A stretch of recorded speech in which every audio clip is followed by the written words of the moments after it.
안녕하세요, 모두. 뭐, 괜찮습니다. 예, 네, 네, 감사합니다. 네, 수고하셨습니다. 네. 예, 좋습니다. 네, 수고하셨습니다. 네. 감사합니다. 예, 네, 그러면 우리 폼사경이 우리 둘째 날 우리 김유봉 목사님 모시고 광야를 걷는 사람들의 이야기들 우리 같이 나눌 건데 우리 찬양 한 곡하고 기도하고 바로 시작을 하겠습니다. 네. 어제처럼 우리 공유하겠습니다. 네, 우리 다른 분들은 전부 다 음소거를 해주시면 되거든요. 네, 음소거 해주시면 감사하겠습니다. 네, 우리 기정형제 우리 찬양인도 해주시면 좋겠어요. 네, 오늘 이곳에 계신 성령님 찬양 함께 하시겠습니다.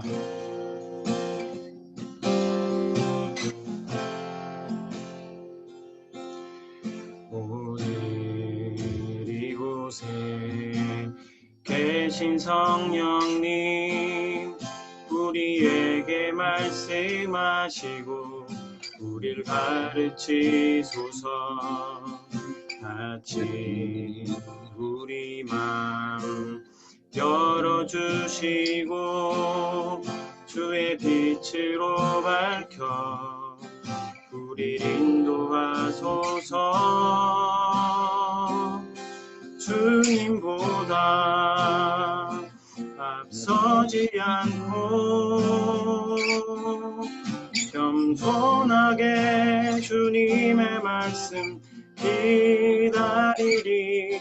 주님 손에 우릴 드립니다. 사랑으로 인도하소서. 다시 한번 찬양하겠습니다. 오늘 이곳에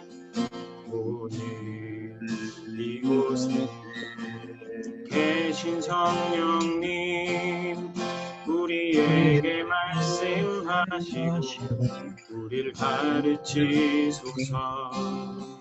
같이 우리 맘 열어주시고 주의 빛으로 밝혀 우리를 인도하소서. 주님보다 앞서지 않고 겸손하게 주님 기다리리. 주님 손에 우릴 드립니다. 사랑으로 인도하소서.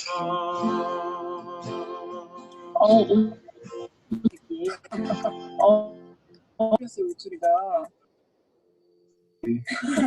잘 보고 있습니다. 한 주 동안 어떻게 잘 지내셨나요? 뭐 이번 주에는 네네. 태풍이 있었잖아요. 마음 졸이면서 노심초사 바이크가 바람에 넘어지지 않을지 그치. 그냥 한 대 있거든요. 너무 안쓰럽더라고요. 민영이 그 음소거 해줘야 될 것 같아요. 했는데 그게 바람이 부니까 더 플락플락거려가지고 더 불안하더라고요. 아무 일 없었기를 바랍니다. 자, 그럼 팀장님 오늘은 어떤 작품 만나볼까요?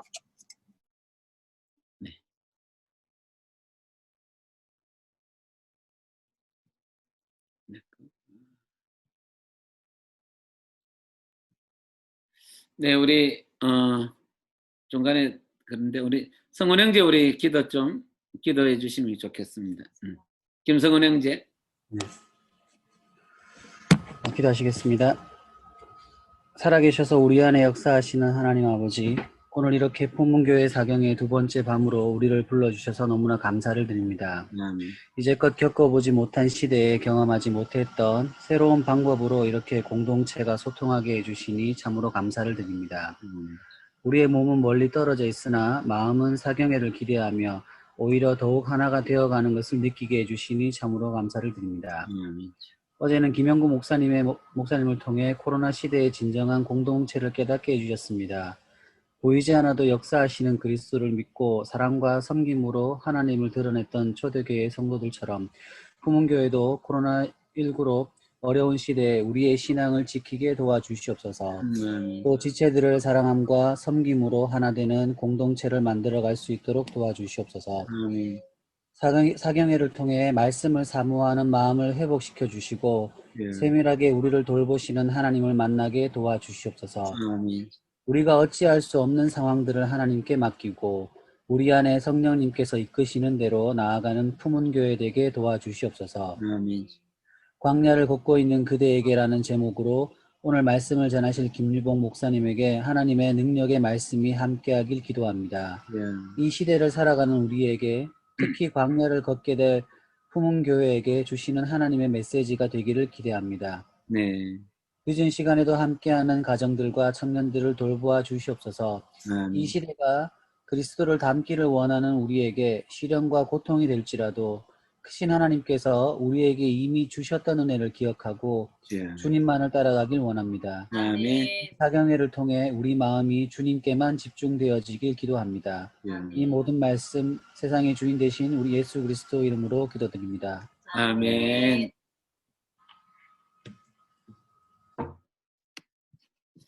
네, 우리 이번에 우리 말씀 사경에 우리 이제 둘째 날인데 또 우리 특별히 말씀을 나눠주실 우리 김유봉 목사님. 저는 뭐 김유봉 목사님과 좀 오랜 시간 같이 있었는데 저는 간사님과는 더 익숙한데 목사님 생각하면 정말 저와는 정말 영혼의 친구 같은 느낌이고 또 곁에서 보면 한 길 가는 순례자인 것 같아요. 정말 주님 앞에서 한 길 가는 순례자. 또 이번에 두 번째 책을 내셨는데 어떤 분이 그 얘기 하더라고요. 이 책을 읽으면서 유복 간사님의 이야기 같다. 그렇기 때문에 정말 더 책을 읽을 때 그냥 그대로 잘 이렇게 읽혀지더라라는 말씀을 했는데 우리 광야를 걷고 있는 그대에게라는 이번에 책을 냈습니다. 정말 혹시 내일 오실 때 좀 갖고 오시면 저희들 우리가 다 같이 못 모여서 그러네. 어쨌든 좀 구입해서 같이 나눌 수 있으면 좋겠다 이런 생각이 듭니다. 네, 오늘 우리 광야를 걷는 사람들의 이야기인데 그리고 강의하는 우리 카톡이 올려놨죠. 우리 그거를 좀 참고하시면 되겠습니다. 네, 오늘 이제 바로 우리 김유봉 목사님 우리 강의해 주실 건데 네, 나머지 분들은 거의 다 음속을 하고 우리 환영하는 의미에서 우리 박수 한번 우리 간사님 초대해 주시겠습니다. 네, 감사합니다. 네, 반갑습니다. 예, 아유, 좋네요. 예, 이렇게, 말씀을, 사모하기 위해서 이렇게 모여있는 여러분들 모습이 너무 귀하고 또 너무 참 좋습니다. 제 얘기가, 소리가 잘 들리나요? 예, 감사합니다. 여러분과 함께 이제 이 책에 있는 내용들을 같이 나눌 건데요. 이제 부제가, 세상의 기준에 보일란가? 예, 세상의 기준에 저항하고 하나님 나라를 창조하라 이런 제목이 이제 부제로 달려 있습니다. 그래서 제게 주어진 시간이 이틀이기 때문에 이제 오늘은 그 세상의 기준에 저항하라라는 제목을 가지고 여러분과 함께 얘기를 나누고 내일은 이제 하나님의 나라를 창조하라 라는 제목을 가지고 여러분과 함께 얘기를 나누려고 합니다. 우리 다윗의 생애를 생각할 때 이제 다윗은 그러면 무엇에 저항하고 또 무엇을 창조했는가 그런 관점으로 이제 사무엘상 다윗의 생애를 한번 좀 이렇게 돌아보고 또 우리의 삶에 적용하고 그랬으면 좋겠습니다. 좀 다윗과 마찬가지로 우리도 이제 다윗은 이제 사울이 지배하는 세상을 살아야 했습니다. 그 사울이 지배하는 세상에서 사울에게 굴복하지 않고 또 살아남아야 했을 뿐만 아니라 또 하나님이 다윗에게 맡기신 그 왕의 소명, 특별히 이제 하나님의 백성을 다스리는 하나님의 뜻대로 하나님의 백성들을 통치해야 하는 그런 왕으로서의 삶을 살아내야 했습니다. 그 다윗이 살아가야 했던 삶이 또 오늘날 우리 젊은 그리스도인들이 살아내야 하는 삶이랑 또 닮은 점들이 많고 또 같은 그런 삶이기 때문에 다윗의 삶을 우리가 한번 비추어서 생각해 보는 건 굉장히 중요한 일이라는 생각이 들었어요. 그래서 사실 다윗이 특별한 사람이어서가 아니라 우리랑 같은 청년들이었고 우리랑 똑같은 현실의 삶을 살아야 했거든요. 사실 우리보다 더 척박하고 또 모진 삶을 살아야 했습니다. 그런데 이제 우리는 생각하죠. 이제 광야 같은 삶 또는 광야에서는 소명을 따르지 않아도 될 것 같은 면죄부가 주어질 것 같은 그런 생각이 듭니다. 그래서 인생이 이렇게 고달픈데 살고 봐야지 소명, 하나님 나라, 뭐 하나님의 뜻 이것이 우리의 삶과 무슨 상관이 있는가? 대부분 많은 사람들이 그래서 광야에서 소명을 포기합니다. 그런데 다윗은 오히려 그 광야에서 소명을 따라 살아요. 우리가 이제 상담을 할 때도 사람들과 얘기를 나누다 보면, 쟤는 진짜 너무 힘들다. 아유, 저렇게 힘든 상황에서 내가 어떻게 하나님 나라를 이야기하고 또 소명을 따라 살아라고 얘기할 수 있을까?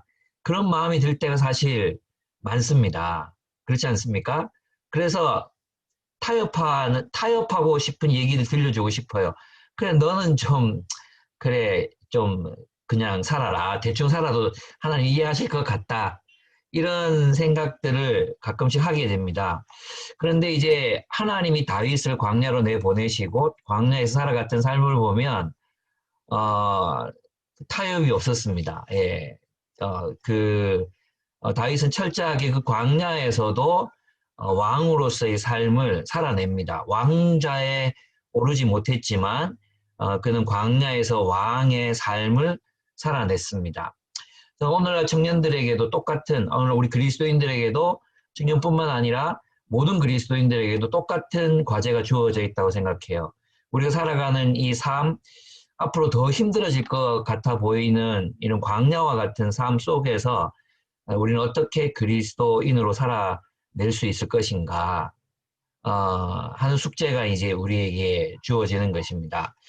그래서 이제 다윗이 이제 그 광야에서 무엇에 저항했고 또 무엇을 창조하며 살았는지 깊이 있게 묵상해보고 또 우리도 그렇게 다윗처럼 살아가기를 결단하는 그런 시간이 되었으면 좋겠습니다.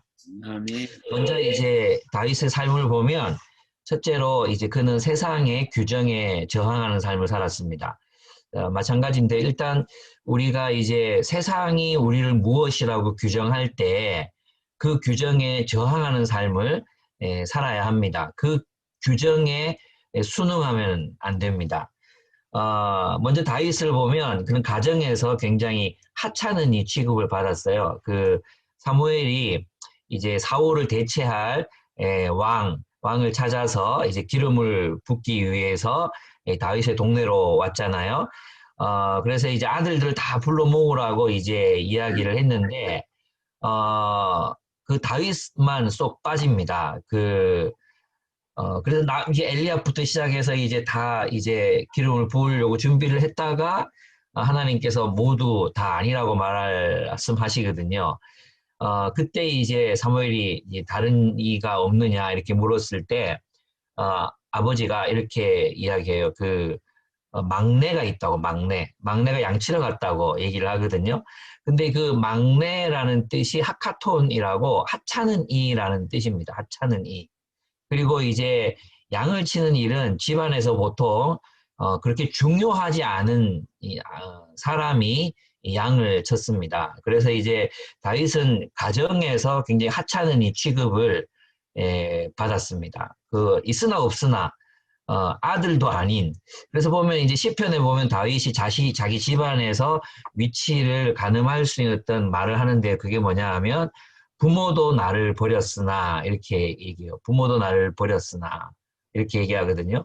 그런 걸로 봤을 때 다윗은 어떤 가능성이나 잠재력을 인정받지 못한 채로 자라났다고 할 수 있습니다. 그리고 이제 엘리압이 이제 사울을 따라 전쟁을 하러 나가 있을 때 아버지가 이제 아들에게 다윗에게 도시락을 싸서 이제 가서 어떻게 지내는지 보고 오라고 하거든요.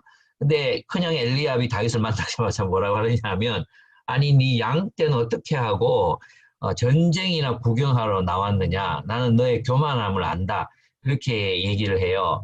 그런 걸 보면 이제 그 형제들 간에도 다윗은 굉장히 인정을 받지 못하고 있었어요. 그러니까 한마디로 말하면 너는 네 양 떼도 제대로 돌보지 못하는 하찮은 놈이다. 너는 하찮은 놈이다.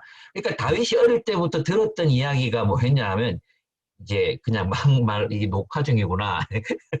이 하찮은 놈, 아무것도 할 수 없는 놈, 양떼나 칠 놈, 예, 그런 놈으로 좀 더 과격한 욕을 할 수 있었지만 그렇게 이제 취급받으면서 그렇게 지내왔다는 것입니다.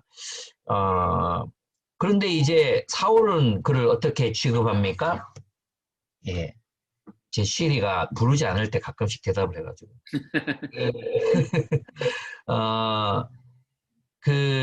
이제 사울은 그 다윗을 반역자 취급해요. 반역자까지는 그래도 좀 위치가 있잖아요. 그런데 나중에는 다윗을 사냥감 취급합니다. 사냥감. 예. 사냥감처럼 이렇게 추적하고 따라다니고 그렇게 하거든요. 굉장히 이제 그런 취급을 받으면 사람의 마음이 무너질 수밖에 없을 것 같아요. 근데 심지어 이제 나발의 포도원이 아니라 그 양떼를 지켜주잖아요, 다윗이. 근데 나발이 다윗에게 뭐를 하느냐 하면 집주인에게서 도망쳐 나온 개라고 표현해요. 집주인에게서 뛰쳐나온 개들이 많다. 야, 진짜. 그러니까 다윗은 사람들에게 굉장히 그 하찮은이 취급을 받으면서 그렇게 살았습니다. 세상도 우리를 그런 자신의 기준으로 우리를 판단하려 듭니다. 그래서 무엇으로 우리를 판단하려고 하느냐 하면 우리가 하는 일, 우리가 가진 소유물, 또 타고 다니는 자동차, 사는 집 이러한 것들로 우리의 삶을 규정 지으려고 하지요. 이것은 이제 고금을 막론하고 그랬습니다. 고대 세계에서 왕과 귀족은 통치하는 일을 했었어요. 그리스에서도 보면 정치를 일이라고 생각했거든요. 모여서 이제 이 공공의 일을 어떻게 할 것인가 이게 일이라고 생각했고 노예들이 하는 일은 일이라고 취급도 하지 않았습니다. 노동은 노예들의 일이었어요. 근데 그건 일로 취급되지도 않는 그런 일이었습니다. 중세에서는 신분에 따라서 하는 일이 정해졌습니다. 그러니까 그 하는 일을 보고 그 사람이 어떤 존재, 일과 존재가 동일시됐죠. 백정. 이러면 이제 그가 하는 일과 그 동일시됐죠. 그런 사회가 있죠. 오늘도 이제 오늘날에도 인도 사회에 가면 그들이 가지고 있는 지위, 그들이 처한 지위에 따라서 하는 일이 정해집니다. 근데 그들이 일을 보고 그들이 어떤 존재인지를 규정하는 것이죠.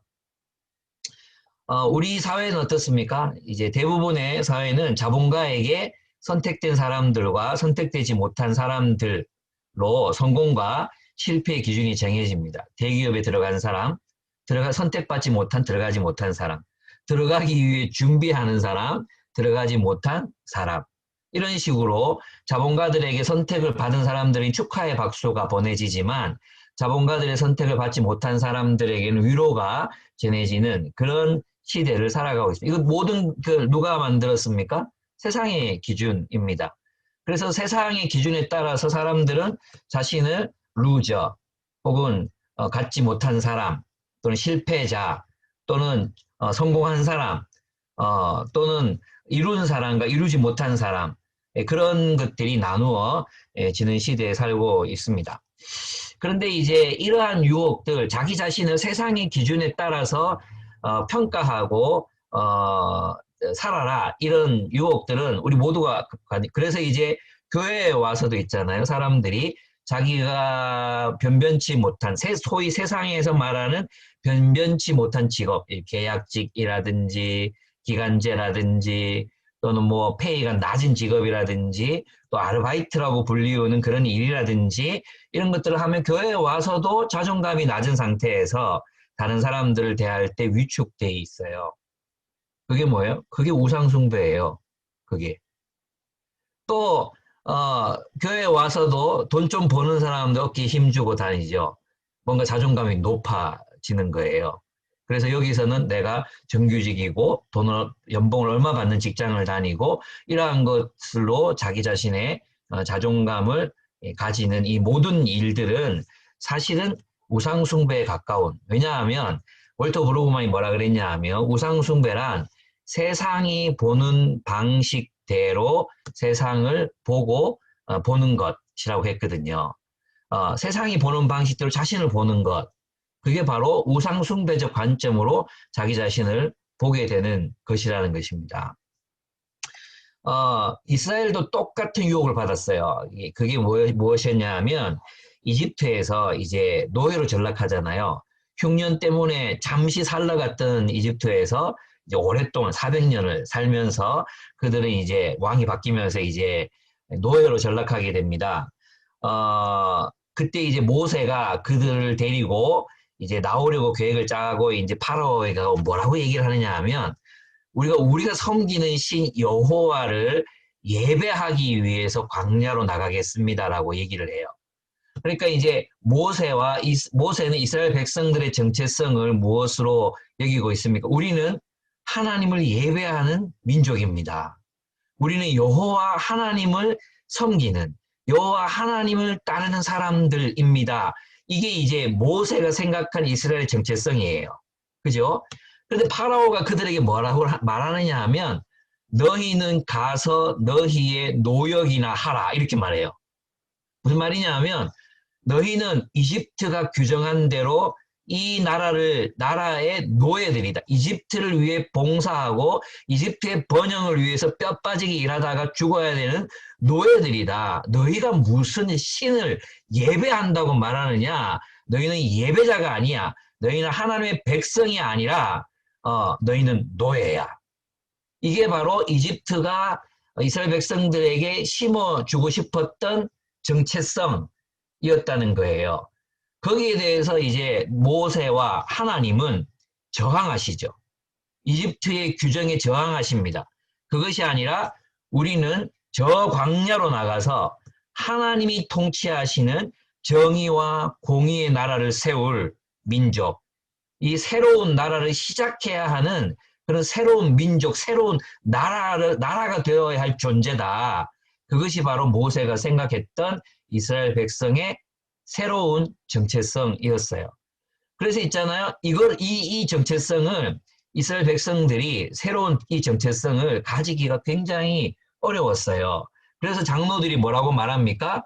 이제 모세가 나타나서 우리의 삶이 더 힘들어졌다. 안 그래도 노예로 사는 것도 힘든데 더 우리가 무슨 광야로 나가서 가나안 땅으로 가서 하나님 나라를 이루는 아브라함에게 약속하신 하나님의 정의와 공의를 실현하는 나라를 이룬단 말이냐.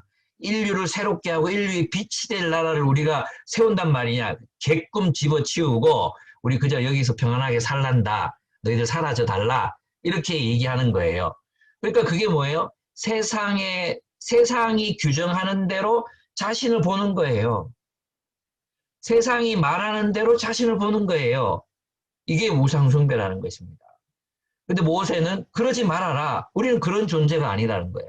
근데 이제 이스라엘에게 또 이제 가나안 땅에 들어갔다가 다시 또 바벨론으로 포로로 잡혀가거든요. 포로예요, 포로. 거기서 노예처럼 살고 있어요, 노예처럼. 그런데 있잖아요. 모두가 이제 우리는 끝났다. 이렇게 생각하고 있을 때 이사야라는 위대한 선지자가 나타납니다. 그리고 위대한 선지자가 그 노예로 살고 있는 이스라엘 향해서 나라 잃어버린 그들을 향해서 식민지도 아니야. 다 잡혀와가지고 노예로 살고 있는 그들에게 이사야가 뭐라고 말합니까?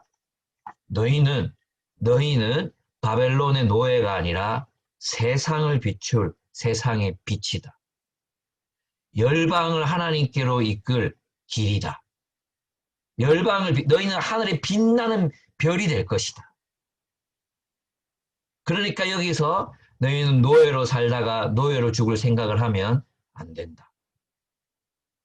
이게 바로 이사야가 이스라엘에게 전했던 말씀이었던 것입니다.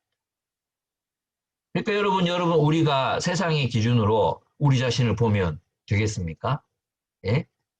제가 타고 다니는 차가 저희 교회는 이제 설립할 때부터 비싼 차 타고 오면 제가 불 지른다고 하도 얘기를 했기 때문에 제가 이제 형편이 되지만 비싼 차를 타기가 어렵습니다. 한 번씩 욕심날 때도 있습니다. 소렌토 신형 정말 타고 싶습니다. 소렌토 신형을 제가 너무너무 몰고 싶습니다. 그러나 제가 그걸 탈 수 없어요. 제 입으로 한 말이 있기 때문에 뭐 그 정도는 뭐 타고 다닐 수 있잖아요. 할 수도 있다고 생각해요. 그래서 이제 제가 타고 다니는 차는 SM520 2005년식 180만 원 주고 산 차를 얼마 전에 삐걱거리는 소리가 하도 많이 나가지고 좀 바꿀까 하다가 하나님 뜻이 아니다 이러고 이제 제가 포기를 했어요. 근데 이 차를 딱 몰고 다니면 사람들이 이제 무시하죠. 예. 물론 여러분 중에 모닝 타고 다니시면서 이제 도로에서 무시당하시는 분들 많으시죠. 예, 우리는 세상이 말하는 대로 그래서 이제 목사들도 보면 있잖아요. 자꾸 교회 형편되면 차를 바꾸려고 그래요. 누가 특별한 거 맞아는 거 차를 바꿔요. 차를. 하여튼 참 웃기는 사람들이 많아요. 그게 다 우상숭배인 것입니다. 여러분 만약에 세상의 기준, 세상의 이야기 안에서 여러분 우리 자신의 정체성을 발견하고 있다면 우리는 우상숭배에 빠진 것입니다. 뭐 맘충, 예, 취준생, 정규직, 비정규직, 연봉, 중소기업, 대기업, 결혼한 자와 못한 자, 비혼, 미혼 뭐 이런 것들로 우리 자신의 정체성을 찾으려고 하신다면 우리는 이미 정복당한 것입니다. 무엇을 세상의 정사와 권세. 이 세대, 성경이 이 세대와 오는 세대를 구분하잖아요. 근데 갈라디아서 1장에 보면요. 이 세대로부터 우리를 구원하셨다고 했어요. 이 세대로부터. 그게 뭐냐 하면 이 세상에서 죽으면 우리를 구원한다는 뜻이 아니라 이 세계를 지배하고 있는 지배 원리들로부터 우리를 구원하셨다는 거예요. 그럼 우리는 새로운 세계를 살아야 되죠. 새로운 정체성, 새로운 이야기 속에서 우리는 살아가야 한다는 것입니다. 월터 브루그만의 그 이야기를 제가 좀 더 정확하게 인용하면 우상 앞에 절한다는 것은 상상력을 넘겨주어서 그 우상이 설정한 방식으로 세계를 경험하고 해석하는 것. 그 우상이 설정한 방식으로 세계를 경험하고 해석하는 것이라고 말했습니다. 예, 교회를 다니면서도 예, 돈이 있어야 뭐 교회 헌신하지. 뭐 시간이 있어야 하나님 나라를 위해 살지. 이 모든 생각들이 사실은 우상이 설정해 놓은 대로 우리가 우리 자신을 경험하고 해석하고 있다는 것이죠. 그래서 우리는 하나님 나라 이야기 속에서 우리 자신이 누구인지를 찾아야 합니다. 다윗은 그랬습니다. 식구들이 이 하찮은 놈아, 이 하찮은 새끼야. 늘 그게 입에 달고 다니는 거죠. 이 막내야, 이 하카톤 이렇게 했지만 다윗은 그것에 굴복하지 않습니다. 다윗은 그 말에 굴복하지 않아요. 그리고 자신이 골리앗 앞에 서서 나는 골리앗을 때려잡을 수 있는 사람이라고 스스로를 인식합니다. 만약에 다윗의 머릿속에 무의식 속에 난 하찮은 이야. 내가 할 수 있는 일이라고는 그저 양떼나 치는 일이지. 엘리압이 말한 것처럼 가서 너의 양떼나 쳐라. 가서 너희의 노역이나 하라. 이런 말에 지배를 당했다면 다윗은 감히 골리앗을 쳐 부시려고 그렇게 나서지 않았을 것입니다. 다윗은 세상의 지배, 세상이 그를 무엇이라 규정하는가에 지배당하지 않습니다. 그는 하나님의 나라를 위해서, 하나님의 이름을 위해서 무엇인가를 하려고 합니다. 그렇습니다. 여러분 그래서 있잖아요. 그는 감히 골리앗과 대결하려고 하죠. 그는 하찮은 이가 아니었습니다. 그가 그렇게 생각하며 살아갈 수 있었던 것은 바로 광야에서 하나님을 늘 대면하여 만났기 때문이에요. 대면 예배. 대면 예배. 예, 이게 중요합니다. 하나님을 대면해야 돼요. 하나님을 대면하는 예배. 물론 우리는 이제 몸으로 만나는 예배가 중요해요. 그래서 이제 온라인으로만 드리는 예배, 이 예배는 부족하죠. 왜냐하면 우리 몸의 실존으로 만나도록, 그죠? 말씀이 육신이 되어 우리와 함께 거하시더라. 그랬잖아요? 그리고 교회도 몸으로 만나는 공동체가 되어야 되는 거죠. 비대면 예배는 그런 의미에서 갈등도 없어요. 갈등도 없고, 또 극복해야 될 과제도 없고 문제도 없어요. 그렇기 때문에 영지주의적이 될 수 있다고 많은 사람이 비판하는 이유예요. 그러나 이러한 시대에 우리는 중요한 게 뭡니까? 하나님을 대면하여 만나야 되지. 그죠? 하나님을 대면해서 만나야 되는 거예요. 다윗은 바로 그 광야에서 하나님을 대면하여 만났습니다. 그렇기 때문에 자신의 가능성을 세상이 규정하는 그 한계에 자신을 두지 않았다는 것입니다. 그 한계 안에 갇히지 않았습니다. 그는 감히 골리앗을 이길 수 있다고 믿었습니다. 그리고 감히 이 골리앗을 이기는 자가 정말 왕의 사이가 될 수 있느냐고 몇 번이나 사람들에게 묻습니다. 그는 하찮은 자로 남기를 거부합니다. 그렇습니다. 다윗은 전사, 하나님의 싸움을 싸우는 전사로 자신을 규정했던 것입니다. 광야에서 다윗이 한 일이 무엇입니까? 시를 썼습니다. 시를 씁니다. 예, 시의 대부분이 이스라엘 백성들이 함께 부르기 위한 노래로 쓰여졌다는 걸 아십니까? 그리고 우리 시편을 생각하면 다윗의 개인적인 내밀한 시라고 생각하잖아요. 근데 대부분의 다윗의 시들은 백성들에게 노래를 가르치기 위해서, 왜 노래를 가르치겠어요? 하나님의 계명, 하나님의 말씀을 그들에게 가르치기 위해서 시를 썼어요. 그 시 대부분은 합창으로 불려지기 위해서, 왜 노래로 가르쳤습니까? 외우라고. 무슨 뜻인지 아시겠죠? 그러니까 다윗이 시인이 되었다는 것은 하나님 나라의 백성들인 이스라엘을 하나님 나라의 백성으로 양육하기 위한 꿈을 그는 가지고 있었던 것입니다. 무슨 뜻인지 아시겠죠? 뿐만 아니에요. 그는 자신의 사명이 이스라엘의 왕이 될 것이라는 것을 부음 받은 이후에 한시도 잃어버린 적이 없었습니다. 그래서 사무엘 하 제일 마지막 장 앞부분 뒷부분에 가면 뭐라고 그가 자신을 소개하느냐 하면, 나는 하나님의 싸움을 싸우는 전사요, 하나님을 노래한 시인이요, 그리고 이 나라 이스라엘을 통치한 왕으로서 나는 살았다. 이 세 가지를 자신의 사명이라고 붙들고 살았던 것입니다. 여러분, 여러분의 이야기는 어디에 속한 이야기입니까? 다윗은 철저하게 자신의 삶의 이야기를 하나님 나라에 두고 살기를 애를 썼습니다. 그의 이야기는 하나님 나라의 이야기가 되기를 원했던 것이죠. 우리가 세상에서는 어쩌면 주유소에서 기름을 넣는 자로, CU에서 아르바이트를 하는 사람으로, 또 때로는 정규적인 직장을 가지지 못하는 사람으로 살 수 있습니다. 그러나 우리의 정체성이 거기에 한정되는 게 아니에요. 우리는 하나님을 위해 시를 쓰는 시인이 될 수 있습니다. 우리는 하나님의 싸움을 싸우는 전사가 될 수 있습니다. 심지어 우리는 하나님 나라의 공동체를 일으키고 다스리는 왕적인 인생을 살아갈 수 있는 사람들이라는 것입니다. 그래서 제가 여러분에게 묻고 싶은 게 있어요. 여러분, 하나님 나라에서 여러분은 무엇입니까? 하나님 나라에서 여러분은 무엇으로 살고 계십니까? 예? 하나님 나라에서 여러분은 어떤 이야기를 만들어내고 창조하는 사람으로 살고 계십니까? 생존을 위한 싸움도 우리에게 굉장히 급박한 싸움이지만, 그러나 여러분이 하나님의 부르심, 하나님의 부르심, 오늘날 소명이라는 단어가 너무 왜곡되어 있기 때문에 저는 천명, 하나님이 다윗을 왕으로 부르신 것처럼 하나님이 여러분을 무엇으로 부르셨다고 믿고 어떤 이야기를 창조해내기 위해 살아가고 계십니까? 그것을 묻고 싶습니다. 그래서 저항하라는 것입니다. 예, 세상이 여러분을 무엇이라 규정하든, 여러분의 가족이 여러분을 무엇이라고 규정을 하든, 여러분의 직장에서 여러분을 무엇이라고 부르든 그것이 여러분이 아닙니다. 우리의 정체성은 하나님 나라 안에 있습니다. 두 번째 우리가 저항해야 되는 것은 바로 불안입니다.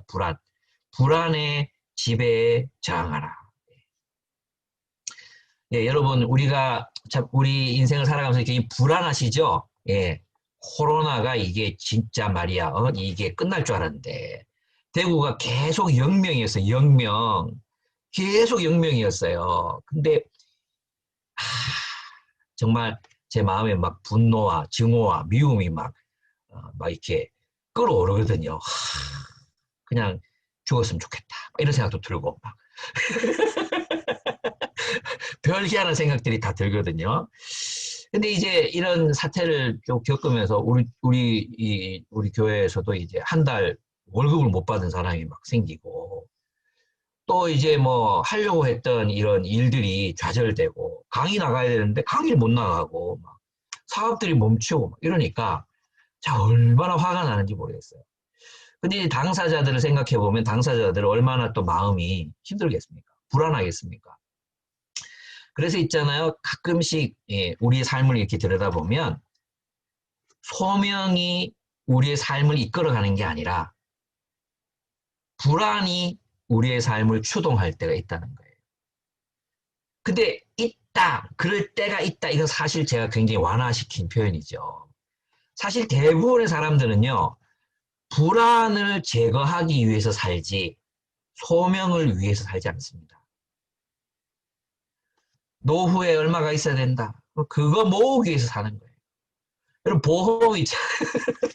보험을 막 100만 원치 넘게 드는 사람들 있어요. 여러분도 있는지 모르겠는데 무슨 보험을 그렇게 많이 드는지 모르겠어요. 실손 몇 개 있으면 저는 고혈압이 있어가지고 실손도 못 들거든요. 근데 우리 막 보험을 막 100만 원, 200만 원 막 이렇게 넣으면서 이렇게 사는 사람도 있어요. 왜 그렇게 살죠? 예. 여기 또 있을까 상처받아서 또 예, 우리 교회 아니니까 뭐 상관없다 그죠? 왜 그렇게 합니까? 불안 때문이에요. 불안한 거예요. 미래가 불안한 거예요. 제가 아는 친척도 이제 막 200 몇만 원이 보험료로 들어가는 분들이 계세요. 막 보험이 몇 개인지 모르겠어요. 보험이 몇 개나 되는지 모르겠어요. 그런 것들을 이렇게 들여다보면 사람들의 삶이 소명을 이루기 위해서 최선을 다해 달려가는 게 아니라, 그죠? 불안을 제거하기 위한 삶이 목표가 되는 거야. 목표가 뭐냐? 불안을 제거하는 거야. 불안을 제거하는 거. 여러분, 그게 우리가 한 번뿐인 인생을 살아가는데 어떻게 살아도 불안할 건데 이 불안을 제거하기 위해서 사는 게 인생이 되면 그건 좀 아니지 않습니까? 여러분 어떻게 생각하십니까? 여러분 왜 우리가 불안하냐? 가만히 우리의 마음을 들여다보면 있잖아요. 우리가 불안한 궁극적인 이유는 사랑받지 못하고 버려지는 것이 두렵기 때문이에요. 사랑받지 못하고 버려져요. 그리고 홀로 남게 되잖아요. 홀로 남겨지면 아무도 나를 돌봐줄 사람이 없어져요. 아무도 나를 돌봐줄 사람이 없어 우리는 죽을 수밖에 없거든요. 그래서 우리의 불안의 근원적인 그 부분은 뭐냐면 내가 사랑받지 못한 채로 홀로 남겨져서 죽지는 않을까. 그래서 사람들이 뭘 두려워합니까? 고독사. 그죠? 그래서 결국 이 불안, 왜 그게 두렵냐 하면 아무도 나를 위기 시간에 나를 돌봐줄 사람이 없는 거예요. 그러니까 우리의 불안의 이제 본질적인 그 감정은 사실은 공동체적인 것입니다. 우리의 공동체가 다 깨져버렸기 때문에, 그죠? 다 깨져버렸기 때문에 나를 지켜줄 수 있는 유일한 보루가 뭡니까? 토대가 뭡니까? 돈이라고 생각하는 거예요. 그 돈이 없으면 아무도 나를 이제 책임져 주지 않으니까, 아무도 나를 돌봐주지 않으니까 오로지 나의 삶을 안전하게 지켜줄 수 있는 건 돈이라고 믿는 거죠. 그래서 많은 사람들이 돈을 추구하는 이유가 뭐냐 하면 불안을 제거하기 위해서는 돈이 많이 있어야 된다고 생각하게 되는 것입니다. 그래서 이제 결국 우리의 불안의 근원적인 감정은 이제 버려지는 것, 사랑받지 못하는 것, 그것인 것이죠. 사랑받지 못할까봐. 그래서 사람들이 지위, 좋은 직장, 뭐 이런 것들을 추구하는 이유를 알랭드 보통은 뭐라고 말했냐 하면 사랑받지 못할 것에 대한 두려움 때문이라고 이야기하고 있습니다. 사실 이제 전통적인 고전적인 사회에서는 지위가 정해져 있어요. 지위가. 그래서 뭐 주인, 노예, 뭐 또 계급 이렇게 정해져 있잖아요. 거기서는 불안이 없어요. 왜냐하면 내가 노력해도 올라갈 수 있는 것도 아니고 잘못한다고 떨어질 수 있는 것도 아니에요. 그 지위가 그때 유지되잖아요. 그 불안이 별로 없었어요. 근데 오늘날 지위를 자신의 노력으로 획득해야 되는 이런 사회에서는 불안이 증가하는 거예요. 그리고 아무리 부자라도 언제 거렁뱅이가 될지 아무도 모르잖아요. 그죠? 그래서 이런 사회에서는 불안이 증가할 수밖에 없다고 알랭드 보통이 이제 얘기했어요. 여러분도 한번 읽어보시면 좋겠죠. 불안이라는 책입니다. 그렇습니다. 그 이유가 뭐냐 하면 사랑받을 조건을 만들어내야 되기 때문이라는 거예요.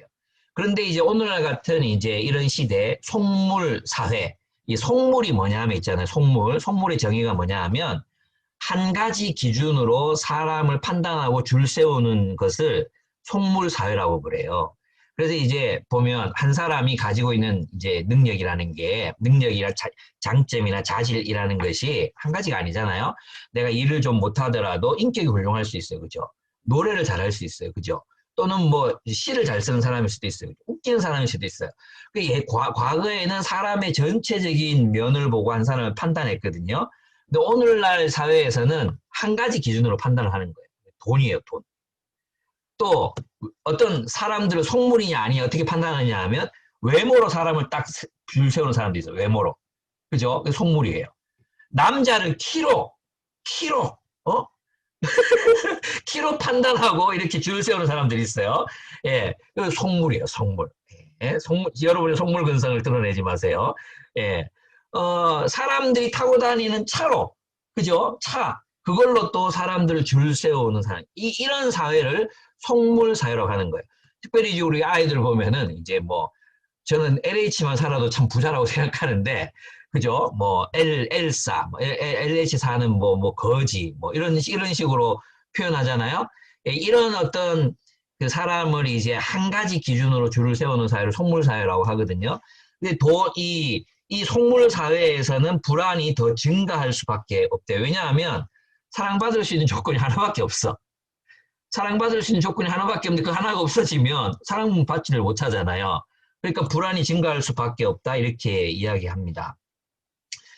그러면 우리는 어떻게 불안을 이기고 살아갈 수 있겠습니까? 문제는 우리가 불안을 제거하기 위해서 살아가는 인생을 살면 안 된다는 데 있다고 제가 얘기를 했죠. 그렇습니다. 이제 사울이 이제 바로 그랬습니다. 사울과 다윗을 한번 비교해 보시는 거예요. 사울은 무엇을 위해 살았습니까? 다윗이 이제 다윗과 사울이 함께 전쟁터에 나갔거든요. 나가서 대승을 거두고 돌아왔어요. 그랬더니 온 마을이 막 신이 난 거예요. 그래서 모든 여자들이 거리로 몰려 나왔어요. 여자들이 거리로 몰려 나와서 뭐라고 외치기 시작했냐면 사울은 천천히요, 다윗은 만만히로다. 그러면서 이제 그들의 승리를 축하했어요. 사실 이제 이 여인들이 이야기한 것은, 이 노래한 것은 유대식 점층법이거든요. 유대식 점층법. 우리가 천천을 이기고 만만을 이겼다, 이런 표현이에요. 다윗이 만만을 이겼다 이런 뜻이 아니에요. 이 표현은 만만해서 이 점층법이거든요. 그래서 이제 우리가 정말 대승을 했다 이런 표현이었어요. 근데 여인들이 나와서 사울은 천천히요, 다윗은 만만을 죽였다 이렇게 말하니까 사울이 이게 삑 돈 거예요. 이게 삑 돌아가지고는 이제 다윗이 사람들의 모든 마음을 다 훔쳐갔으니 나의 보좌, 왕자 외에 남은 것이 무엇이 있겠느냐. 그러면서 이제 사울은 인생의 목표를 훌륭한 왕이 되는, 그러니까 자신의 천명, 훌륭한 이스라엘을 하나님의 정의와 공의로 다스리는 왕이 되겠다는 목표, 그 소명을 이루기 위해 살았으면 되는데 그것을 위해 살지 않습니다. 무엇을 위해 사느냐 하면 다윗, 자신을 불안하게 만드는 다윗을 제거하기 위한 것이 그의 인생의 목표가 돼요. 그리고 어떻게 됩니까? 망하는 거죠. 그때부터 사울은 이제 망조가 들기 시작합니다. 그래서 있잖아요. 그가 무엇의 지배를 받습니까? 거짓 메시지. 사울은 천천히요, 다윗은 만만히로다. 다윗은 반역자다. 다윗은 나의 보좌를 탐내고 있다. 다윗은 나를 죽일 것이다. 이 거짓 메시지의 지배를 받습니다. 이 거짓 메시지는 연가시 같은 것입니다. 연가시는 곤충의 머릿속에, 곤충의 이 내장 속에 있다가 그 뇌를 지배해가지고 물에 빠뜨려 죽게 만들잖아요. 그것처럼 우리 거짓 메시지, 가짜 뉴스가 사람의 뇌를 지배해요. 사람의 뇌를 지배하게 되면 하는 일이 뭔지 아십니까? 예, 영가씨처럼 이렇게 조종당하는 거죠. 불안의 지배를 당해요. 그리고 결국은 미쳐버리게 됩니다. 그런 가짜 거짓 메시지들이, 우리를 지배하는 그 거짓 메시지들이 얼마나 많은지 모릅니다. 너 따위가 뭘 할 수 있겠니? 이 거짓 메시지입니다. 그죠? 너 때문에 내 인생이 불행해졌어. 거짓 메시지입니다. 내가 당신을 만나지 않았다면 나는 행복할 수 있었어. 이거 거짓 메시지입니다. 이 모든 게 문재인 때문이다. 이거 거짓 메시지입니다. 공산주의가 우리나라를 지금 다 집어삼키려고 하고 있다. 이게 완전한 거짓 메시지입니다. 이런 것들이 머리를 지배하니까 어떻게 됩니까? 헛짓, 이상한 짓들을 하는 것입니다.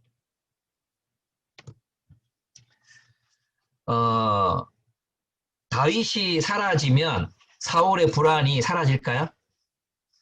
안 사라집니다.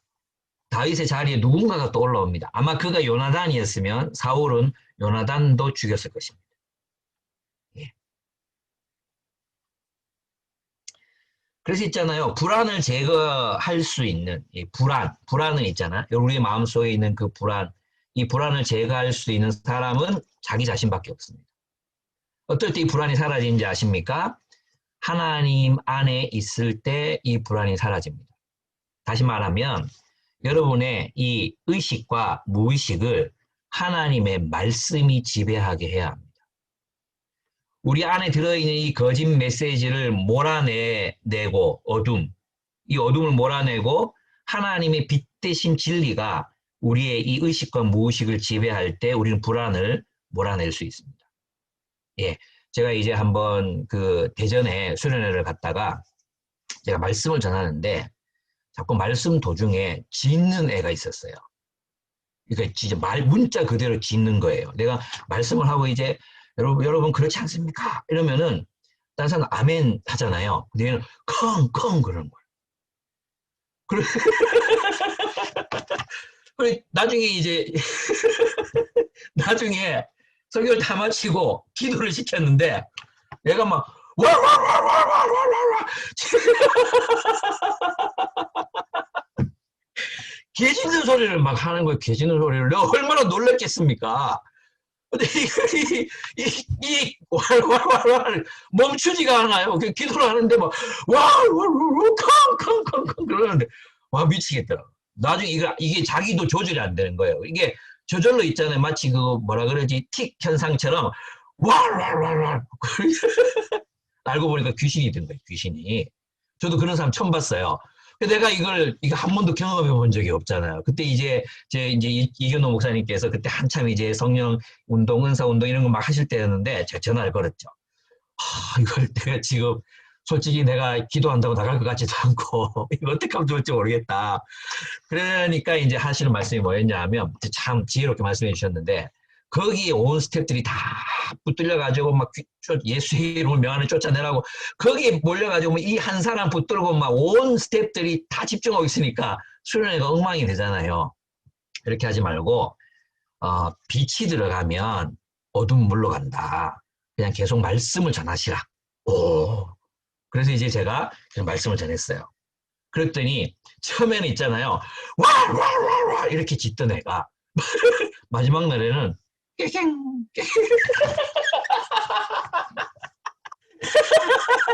진짜 왜 그 개가 다 죽어갈 때 이러는 거예요.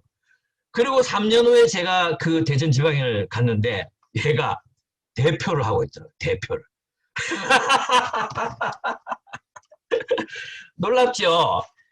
여러분 있잖아요. 우리가 있잖아요.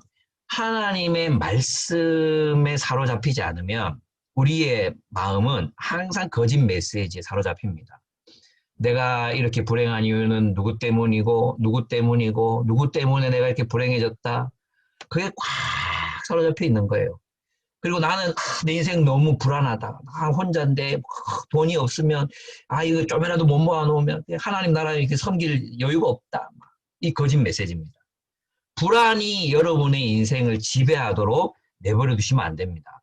무엇이 우리를 지배하게 해야 합니까? 그렇죠. 하나님의 말씀, 소명, 부르심, 그것을 이루기 위해서 살아야지 불안을 제거하기 위해서 살면 안 된다는 것입니다. 예, 여러분에게 하나님이 맡기신 소명, 하나님의 말씀, 부르심, 그것을 이루기 위해서 사십시오. 예, 그러면 불안도 사라지고 여러분을 불안하게 만들었던 그런 것들도 사라지게 되어 있습니다. 근데 우리는 소명을 이루기 위해 살지 않고 자꾸 불안을 제거하기 위해서 살아요. 그러니까 더 불안하죠. 왜 불안하게 하는 것만 계속 쳐다보고 있으니까 얼마나 불안하겠어요. 예. 그래서 불안이 여러분을 지배하도록 내버려 두지 마시라는 것입니다. 여러분 있잖아요. 저는 정말 놀라운 게 뭐냐 하면 다윗이 광야에 있을 때 이런 시를 짓습니다. 오히려 내 마음은 고요하고 평온합니다. 젖된 아이가 어머니 품에 안겨 있듯이 내 영혼도 젖된 아이와 같습니다. 이스라엘아, 이제부터 영원히 주님만을 의지하여라. 이때 젖된 아이라는 말은 이제 젖을 먹다가 이렇게 엿질금 같은 걸로 젖을 사겨가지고 젖된 아이를 말하는 게 아니에요.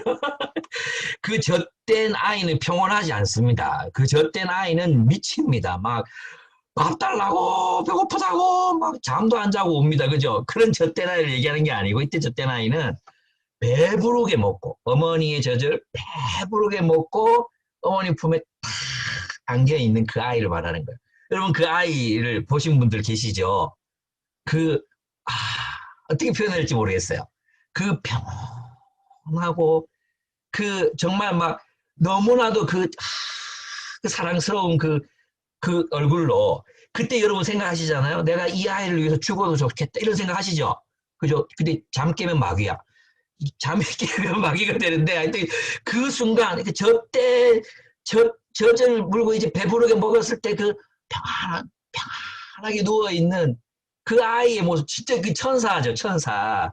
정말 그 순간을 위해서 아이를 키우는 것 같아요. 그죠? 그 아이의 평온함 같은 평온함을 다윗이 경험했습니다. 어떨 때요? 사울이 죽이겠다고 쫓아올 때. 온 세상이 사울이 지배하는 세상.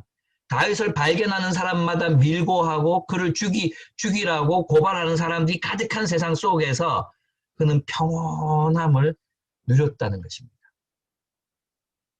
네, 여호와 하나님을 의지하는 사람, 여호와 하나님과 함께 있는 사람. 네, 그래 어떻게 우리가 여호와 하나님과 함께 있겠어요? 그분의 말씀에 창념하는 것입니다.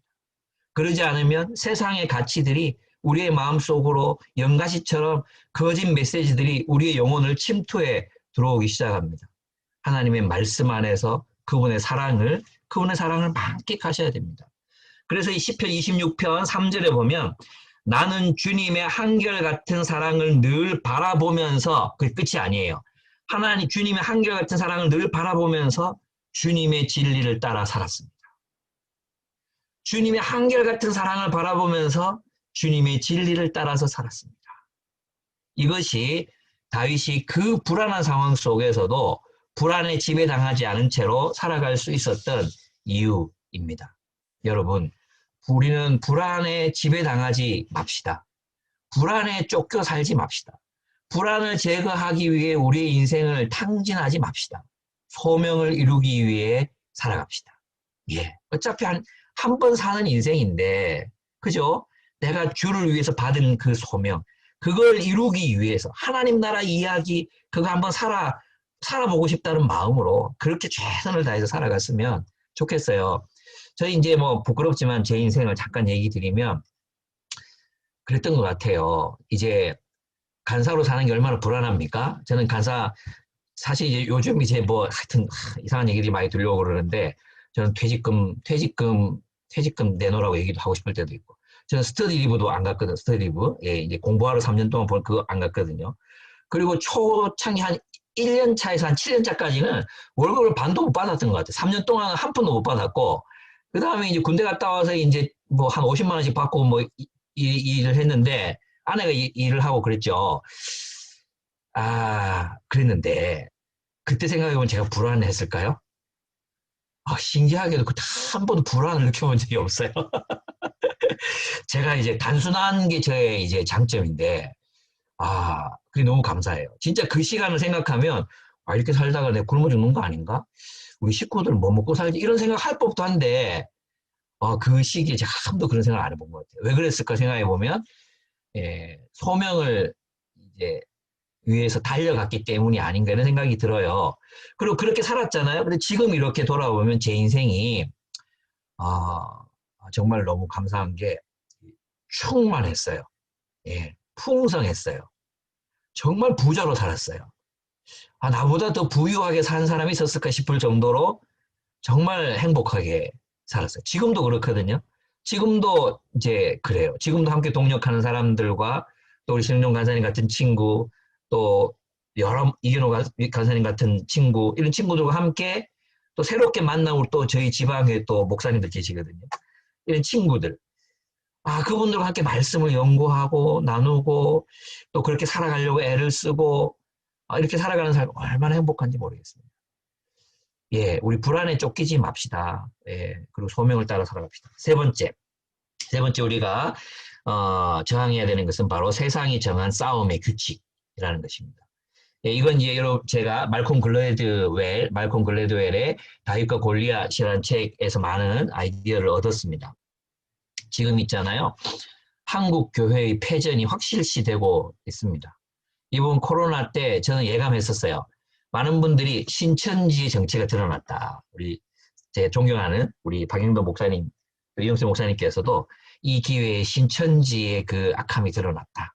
이거는 되게 기뻐하시고 막 카톡에 올리셨거든요. 저는 그때 예감했던 게 뭐냐 하면 한국 교회의 밑바닥이 곧 드러나겠구나. 그런 생각을 했었어요. 근데 한국 교회 밑바닥이 이제 드러나는 거죠. 너무너무 슬퍼요. 이번 이 8.15 집회를 기점으로 해서 한국교회는 더 이상 신뢰할 수 없는, 여러분 오늘 통계 봤죠? 이번에 나온 통계. 개신교회를 생각하면 사기꾼, 거리를 두고 싶은 사람 생각이 난다. 저는 너무너무 슬펐어요. 카톨릭, 깨끗한 사람, 청렴하다, 뭐 이런 거 있잖아요. 너무너무 속상해요. 너무너무 속상해요. 이 싸움을 뒤집어 엎는다는 건 불가능해 보여요. 거의 확실히 우리는 패전했다고 보여지는 것 같습니다. 우리는 이길 수 있겠습니까? 그런데 이제 먼저 물어야 될 질문이 있습니다. 우리 이기고 싶어 합니까? 이기고 싶습니까? 여러분, 골리앗을 마주한 이스라엘의 마음이 바로 그랬습니다. 패전을 기정사실화했습니다. 누가 골리앗과 싸워서 이긴단 말입니까? 번역본마다 다르지만 어떤 책은 2m 30이라 그래요. 어떤 번역본은 2m 80이래요. 어쨌든 2m 30이든 80이든 중요한 게 아니야. 어릴 때부터 용사라. 온몸의 흉터예요. 그리고 전쟁에서 나 전투에서 져본 적이 없는, 아마도 1대1 전투라면 거의 다 이 골리앗이 나가서 다 이겼을 거야 아마. 골리앗 앞에서는 이스라엘이 그랬습니다. 사울도 그랬습니다. 그들은 패배를 당연히 받아들이고 있었습니다. 누가 골리앗을 이긴단 말입니까? 말콤 글래드웰이 그렇게 말합니다. 이런 싸움에서도 이기는 사람들이 있다고 그는 말합니다. 이런 싸움에서도 이기는 사람들이 있다. 누가 봐도 다 졌다고 생각하는데 이기는 사람들이 있대요. 그들의 공통점이 뭐냐 하면 꼴통들이라는 것입니다. 누구를 생각하면 되냐 하면 그 이국종 교수님 생각하시면 돼요. 이국종 교수님. 이국종 교수님 아시죠? 아무도 그 길 가지 않을 때 그 길 가고 또 아무도 반대하지 않을 때 반대하고 목소리를 내고 그러면 있잖아요. 시스템이 바뀌어요. 놀랍게도 그 한 사람 때문에 시스템이 바뀌는 거예요. 다윗은 어떻게 이겼겠습니까? 다윗도 그런 의미에서 보면 약간 또라이예요. 누가 골리앗하고 싸우겠다고 나서겠습니까? 근데 나서는 거예요. 근데 그가 그렇게 할 수 있었던 이유가 뭐냐 하면 그가 그 전쟁에 익숙하지 않았기 때문에 나설 수 있었어요. 사실 전쟁을 오래 하다 보면 전쟁의 규칙에 그냥 그 전쟁의 규칙을 내면화시켜 버리거든요. 그러면 새로운 싸움의 규칙을 상상해낼 수 없어요. 승리의 방법을 상상해낼 수가 없어요. 그러면 지는 거죠. 그죠? 그래서 사울도 있잖아요. 그 싸움의 규칙에 그냥 들어가 있었어요. 그래서 다윗을 불러놓고 뭐 합니까? 자신의 군복을 입힙니다. 군복을 입혀요. 싸움이란 이렇게 하는 거다. 그죠? 싸움은 1대1로 나가서 이기고 지는 거다.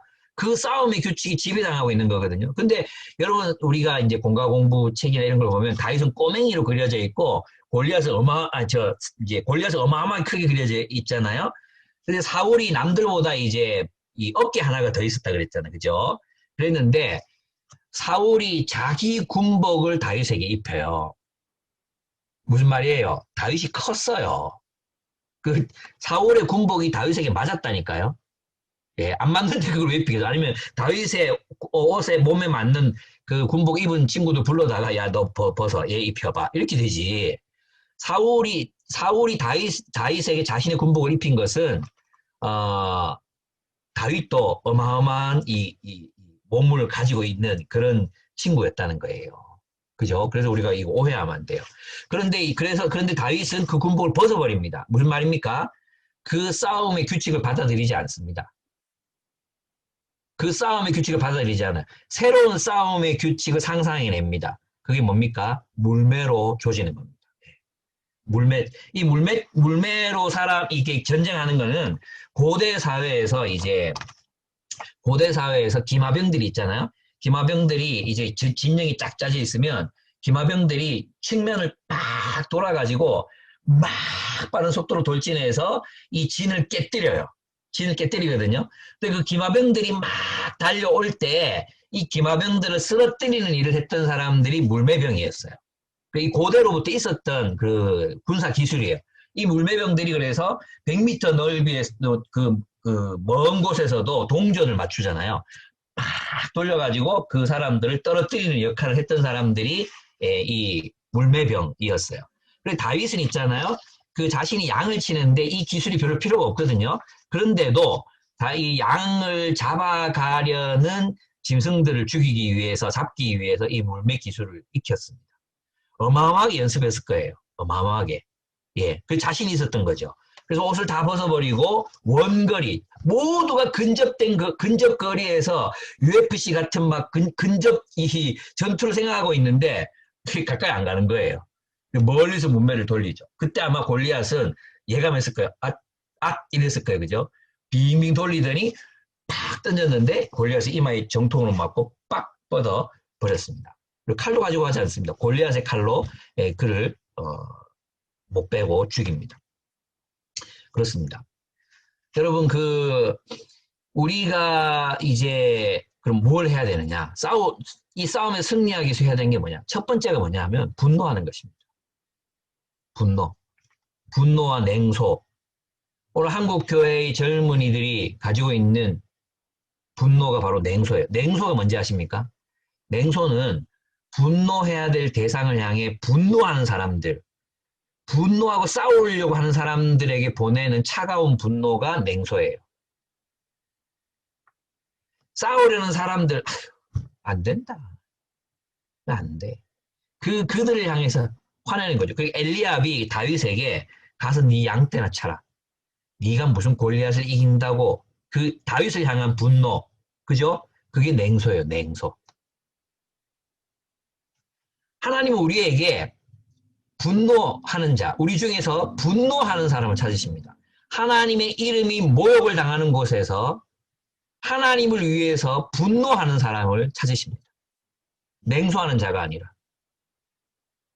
근데 오늘은 많은 그리스도인들이 냉소에 빠져 있습니다. 안 된다. 아니에요. 가서 네 할 일이나 해라. 이거 아니에요. 분노해야 합니다. 하나님의 이름이 모욕을 당하시는 곳에서 우리는 분노해야 합니다. 저는 우리들의 마음이 그 분노로 가득 차기를 정말 간절히 바랍니다. 어디에서 하나님의 이름이 모욕을 당하십니까? 하나님이 패배하시는 곳에서. 하나님의 백성이 패배하는 곳에서 하나님의 이름이 모욕을 당하십니다. 하나님의 뜻이 아닌 일을 하나님의 이름으로 감행하는 교회에서 하나님은 모욕당하십니다. 그리스도인이 부정과 불법을 저지르는 곳에서 하나님은 모욕을 당하십니다. 교회 안에 빈곤과 가난으로 고통받는 형제와 자매들이 있는 곳에서 하나님의 이름은 모욕을 당하십니다. 교회가 차별과 학대에 참여하는 그곳에서 하나님의 이름은 모욕을 당하십니다. 기아와 질병으로 아이들이 죽어가는 곳에서 하나님의 이름은 모욕을 당하고 계십니다. 바다 거북과 물고기들 커다란 고래가 플라스틱 줄에 목매어 죽고 그들의 배가 쓰레기로 터져 죽어갈 때에 하나님의 이름, 창조주 하나님의 이름이 모욕을 당하십니다. 기독교인 판검사, 정치가, 기업가들이 하나님의 이름으로 불법을 저지르는 곳에서 바로 하나님의 이름이 모욕을 당하십니다. 이 모든 곳에서 우리는 분노해야 합니다. 특별히 여러분의 마음을 화나게 하고 분노하게 하는 그런 영역이 있습니까? 여러분이 그 어떤 영역에서 여러분 마음을 막 분노하게 해요. 미혼모들과 그 자녀들을 보면 막 마음에 연민이 일어나고 그들을 그렇게 만든 세상이 막 분노가 일어나요. 예, 어떤 분들은 이렇게 물고기들이 죽어가는 그런 환경, 북극의 곰들이 먹을 것이 없이 둥둥 외로운 이 빙하에 떠다니면서 굶어 죽어가는 그런 모습들을 보면서 분노가 일어나는 사람들이 있어요. 네, 그렇게 여러분의 마음을 분노케 하는 그곳이 하나님이 여러분을 부르시는 장소입니다. 그렇습니다. 그러면 첫째 분노한다면 두 번째 우리는 순수한 동기로 싸워야 합니다. 순수한 동기로 일어나야 돼요. 근데 중요한 게 있어요. 단 여러분 많은 사람들이 있잖아요. 동기를 돌아봐라고 얘기를 많이 해요. 너의 동기를 돌아봐라. 동기보다 중요한 게 있어요. 동기가 가장 중요한 게 아니에요. 많은 분들이 착각해요. 너의 동기가 순수하지 않으면 하지 마라. 이런 얘기를 해요. 여러분 있잖아요. 저는 선한 일을 하면서도 저의 동기가 수시로 왔다 갔다 하는 걸 느껴요. 내가 정말 하나님의 이름을 위해서 그 일에 참여했다가도 어떨 때는 공명심이 생길 때가 있어요. 사람들이 나를 알아줬으면 하는 생각들이 들 때가 있어요. 지금도 저는 새벽마다 일어나서 뭘 제일 먼저 하는지 아십니까? 광야를 걷고 있는 그대가 몇 위 안에 들었나? 오늘은 몇 위 뒤로 밀려났나? 그게 저예요. 예. 동기는 있잖아요. 동기는 그렇게 수시로 왔다 갔다 해요. 그러면 부정적인 동기가 들 때마다 하던 일을 안 할 겁니까? 포기할 겁니까? 순수한 동기보다 중요한 게 있어요. 그 일을 하는 것이 하나님의 뜻인가요? 하나님의 뜻인가? 내가 골리앗에 맞서는 것이 하나님의 뜻인가? 내가 지금 이 일이 하나님의 일인가? 이게 더 중요한 일이에요. 동기는요, 불순한 동기가 들 때마다 하나님 앞에 나가세요. 하나님, 내가 오늘 또 내가 인정받으려고 또 내가 깝쳤습니다. 아이고, 내가 또 그랬네요. 예. 하나님 이해하십니다. 하나님 앞에 나가서 여러분의 동기는 항상 주저앉히시면 돼요. 그리고 항상 변화시킬 수 있어요. 중요한 게 여러분 있잖아요. 십자군 운동 때 십자군 운동에 참여했던 사람들의 동기가 순수했을까요? 불순했을까요? 순수하게 하나님의 이름을 위해서 나갔습니다. 안 그렇습니까? 4.3 제주 학살 사건 때 그리스도인들이 그들의 동기가 순수했겠습니까? 불순했겠습니까? 순수한 마음, 이 땅의 공산주의를 막아야 된다. 순수한 동기로 나가서 제주 양민들을 학살했습니다. 공산주의자가 아닌 사람들을 학살했습니다. 지금도 똑같은 일이 벌어지고 있습니다. 상황만 그렇다면 지금도 그런 일이 벌어질 것입니다. 여러분 지금 태극기 집회 그 나가는 사람들이 얼마나 순수한 동기로 나가는지 아십니까? 광화문에 나가서 그렇게 외치고 뭐 코로나가 걸리든 말든 그렇게 할 수 있는 게 악한 동기가 아닙니다. 순수한 동기입니다. 뭐가 틀렸습니까? 하나님 뜻이 아닙니다. 하나님이 원하시는 일이 아닌 것입니다. 제 말 이해되십니까? 중요한 건 우리가 모든 일을 순수한 동기로 하되 하나님의 뜻인지를 물어야 돼요. 하나님의 뜻인지를 분별해야 합니다. 내가 아무리 거룩한 동기를 가지고 하더라도 하나님의 뜻이 아닌 일은 하면 안 되는 겁니다. 예. 하나님의 뜻이 아니면 하지 마셔야 됩니다. 그래서 늘 판단해야 한다는 것이죠. 셋째, 싸우되 창조적인 상상력으로 승리를 구상해야 합니다. 저는 이제 여러분 품흥교회, 우리 기쁨의 교회, 이런 교회들에게 하나님이 각 교회마다 주신 사명이 다 다르다고 생각해요. 우리가 이루어내야 될 어떤 목표가 있습니다. 비전이 있습니다. 그 일을 이루기 위해서 우리는 상상해야 합니다. 승리를 꿈꿔야 돼요. 여러분 있잖아요. 냉소에서는 자원이 나오지 않습니다. 그러나 우리가 승리를 꿈꾸잖아요. 이거 어떻게 하면 이기지? 어떻게 하면 저걸 내가 승리할 수 있을까? 어떻게 하면 한 영혼이라도 주님께 인도할 수 있을까? 이렇게 생각하면 우리의 몸과 마음이 그것을 이루기 위해서 준비가 돼요. 아시죠? 그죠? 우리 몸은 정말 희한합니다. 우리 몸은 승리를 꿈꾸면 승리를 위한 준비를 해요. 그리고 그것을 이룰 수 있는 아이디어들이 샘솟게 됩니다. 그런데 안 된다고 믿으면 정말로 안 됩니다. 예. 그래서 있잖아요. 지금 우리 시대에 필요한 건, 이 위기의 시기에 정말 우리에게 필요한 건 냉소가 아니에요. 뭐 철저한 분석이 아니에요. 뭡니까? 승리를 꿈꾸는 것입니다. 그것부터 시작하셔야 합니다. 그리고 우리가 어떻게 이길 것인가? 창조적인 상상력. 그것을 발휘해야 돼요. 근데 있잖아요. 이제 네 번째, 이게 굉장히 중요한 건데요. 많은 사람들이 이렇게 생각해. 다윗이 믿음으로 하나님이 함께 하시면 이길 수 있다고 믿고 나가서 승리했습니다. 우리에게도 믿음만 있으면 이깁니다. 이렇게 생각한다니까요. 이게 객기예요. 객기 부리다가 죽는 수가 있어요. 만약에 다윗에게 있잖아요. 일상의 삶에서 자기가 곰을 이겨보고 사자를 잡아보고 늑대를 잡아보고 물매를 돌려서 그것들을 쳐부셔보고 이런 축적된 승리의 경험, 축적된 작은 승리의 경험이 없었다면 다윗은 그 자리에 나가면 안 돼요. 하나님 쓰실 수 없어요. 근데 그 축적된 경험들이 있었기 때문에 다윗은 큰 전투에서 승리할 수 있었던 것입니다. 그래서 우리에게 필요한 게 뭡니까? 우리에게 필요한 것은 내가 할 수 있는 일을 찾는 거예요. 내가 지금 할 수 있는 작은 일을 찾는 거예요. 작은 일. 예.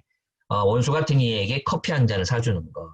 나랑 멀어진 사람에게 화해를 위해서 편지 한 장을 쓰는 것. 그를 친구로 만들어 보는 것. 또 나랑 가까운 사람들과 함께 우리 직장 문화를 바꿀 수 있는 작은 어떤 일을 한번 실천해 보는 것. 예, 작은 일. 내가 할 수 있는 일, 그걸 실천해 보는 것. 거기에서부터 승리가 시작되는 것입니다. 거기에서부터.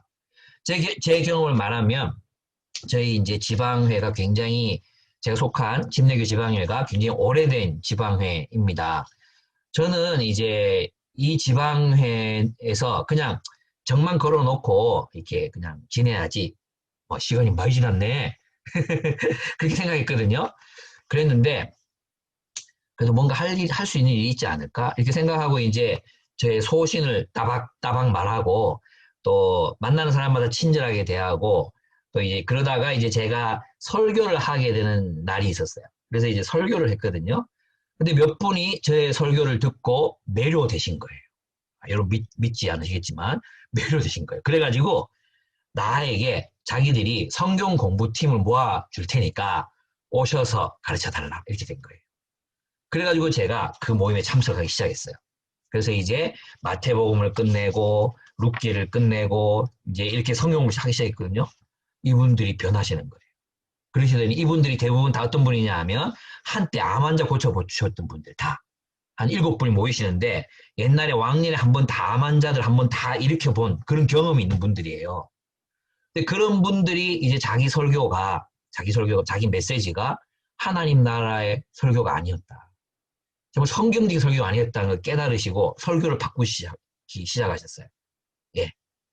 이게 승리죠. 그죠? 저는 이제, 제가 처음에 가자마자 했던 일이 뭐냐 하면, 이제, 그게 좀 안 좋은 전통인데 뭐냐 하면, 이제 전도사 시치라고 하는 전도사 자격을 주거나, 목사 안수를 줄 때, 이제 개인적으로 그동안 수고하셨다, 논문 심사도 해야 되고 막 그런 수고하셨다고, 거마비라고 이제 오실 때마다 드리는 게 있거든요. 이게 이제 많이 나가면, 많이 내신 분들은 200만 원씩 내요, 200만 원씩. 이 말이 안 되잖아요.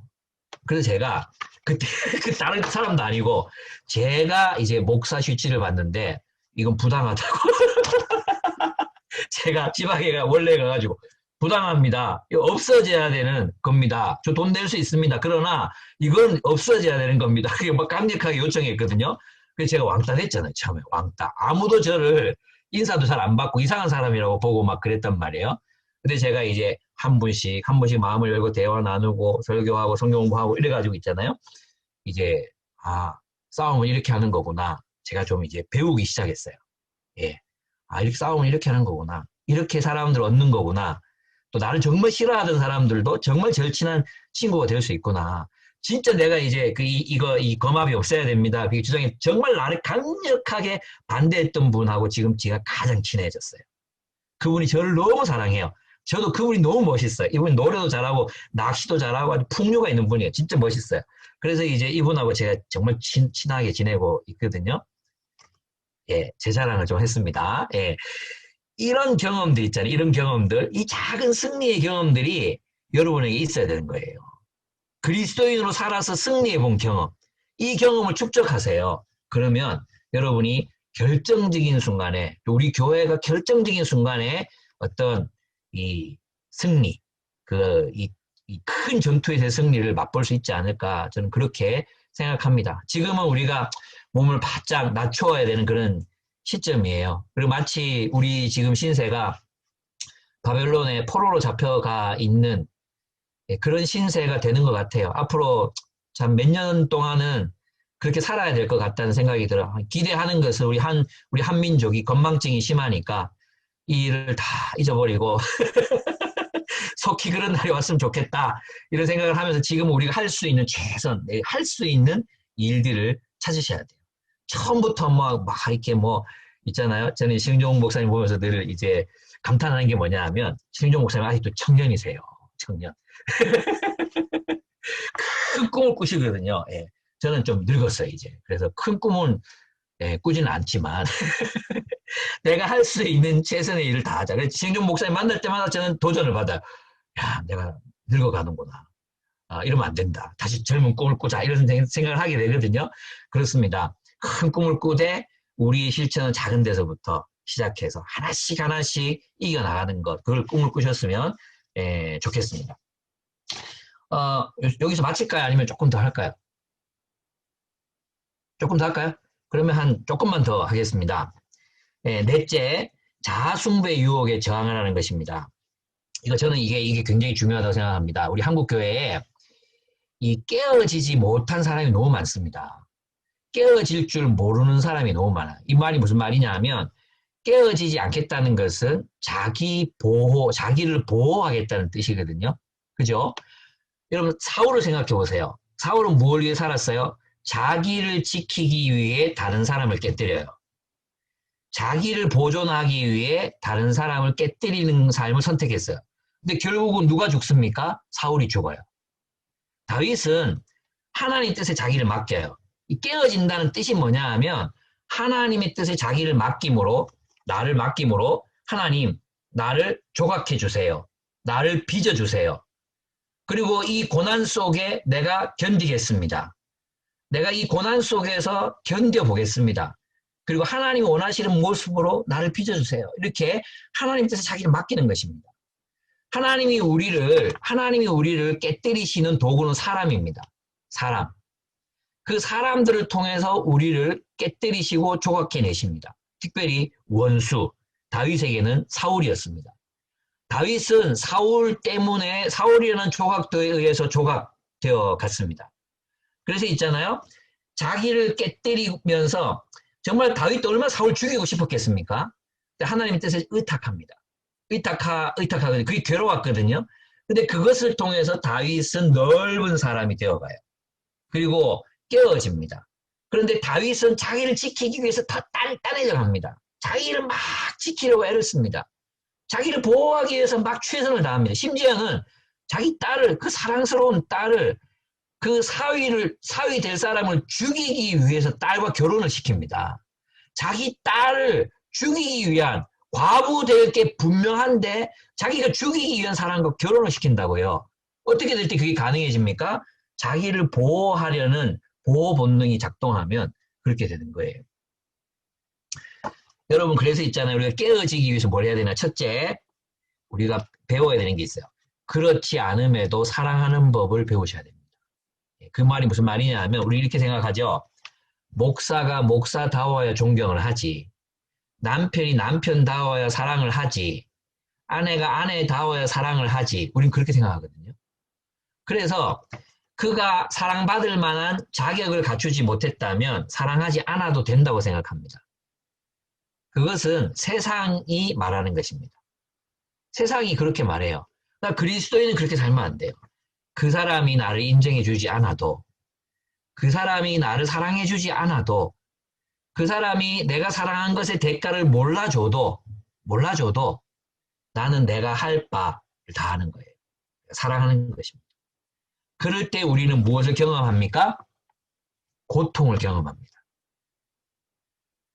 그럴 때 우리를 배신한 사람을 위해서 기도하고 나를 모함하는 사람을 사랑하려고 애를 쓰고 여전히 선의로 대하고 나를 뒷담화하는 사람에게 여전히 친절을 베푸는 것은 굉장히 고통스러운 일입니다.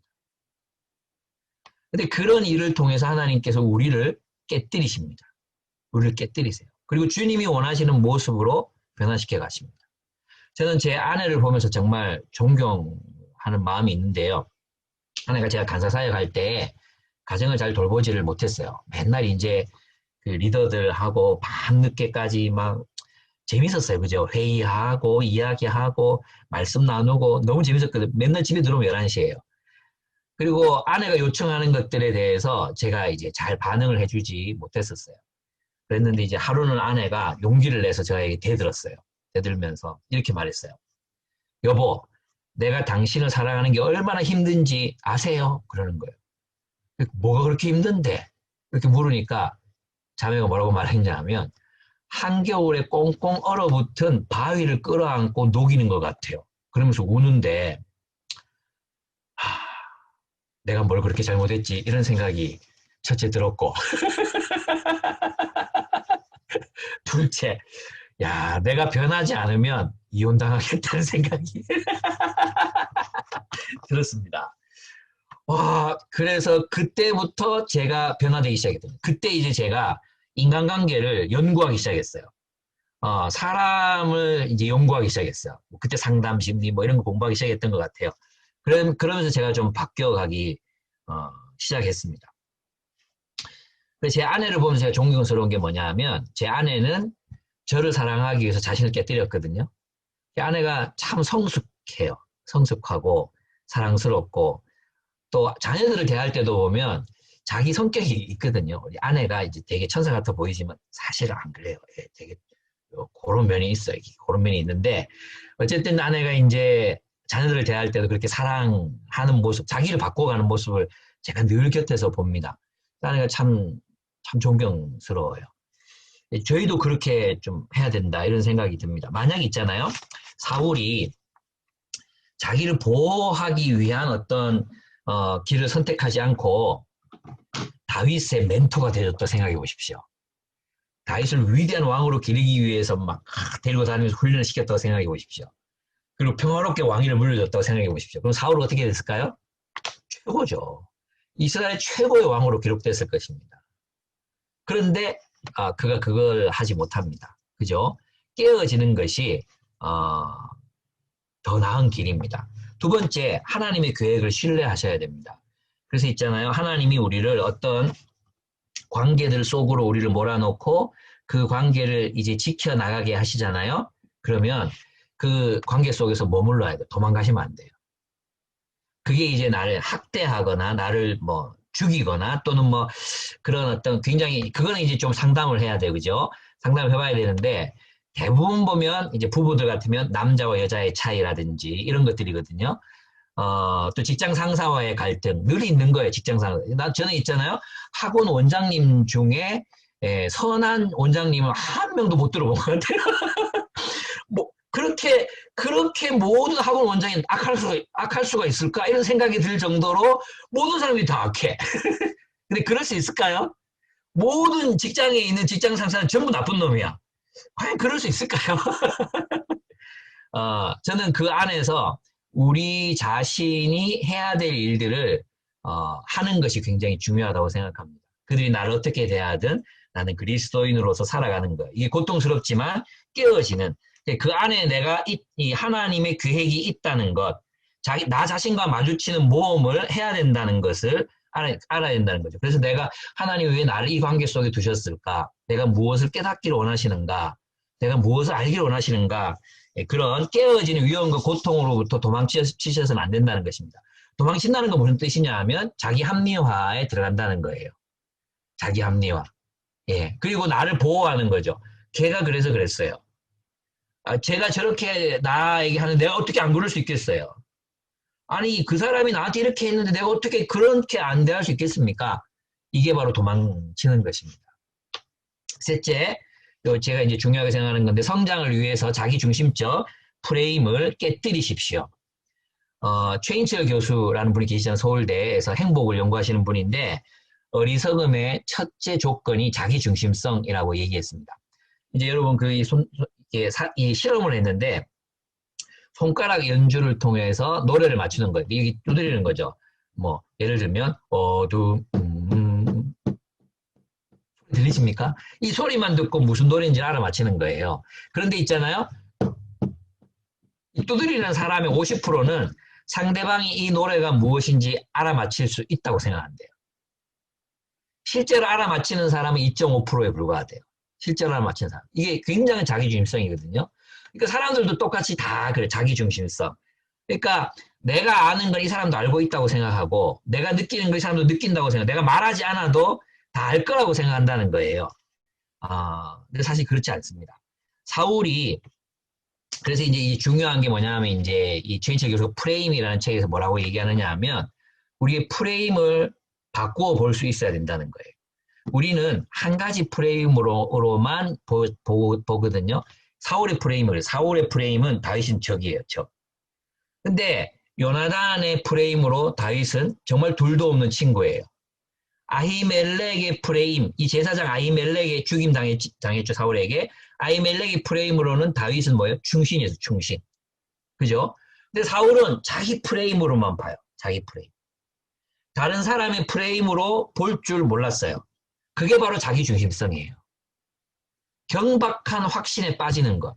여러분 성경은요. 전도서를 여러분 연구해 보시면 아시겠지만 확신하라고 얘기하지 않습니다. 오히려 성경은 너희가 확신할 수 있는 건 적다. 세상에서 확신하며 살아갈 수 있는 건 없다. 그렇게 말합니다. 오직 확신할 수 있는 존재는 하나님밖에 없다. 그렇게 말합니다. 너희들이 가지고 있는 지혜, 지식, 진리라고 믿는 것, 너희가 확신하는 것, 그 모든 것들은 다 진리가 아닐 수 있다. 그거 의심해라. 그거 가지고 사람 죽이지 마라. 네가 옳다고 믿는 걸 가지고 다른 사람 죽이지 마라. 그게 성경이 말하고 전도서가 특별히 말하고 있는 핵심입니다.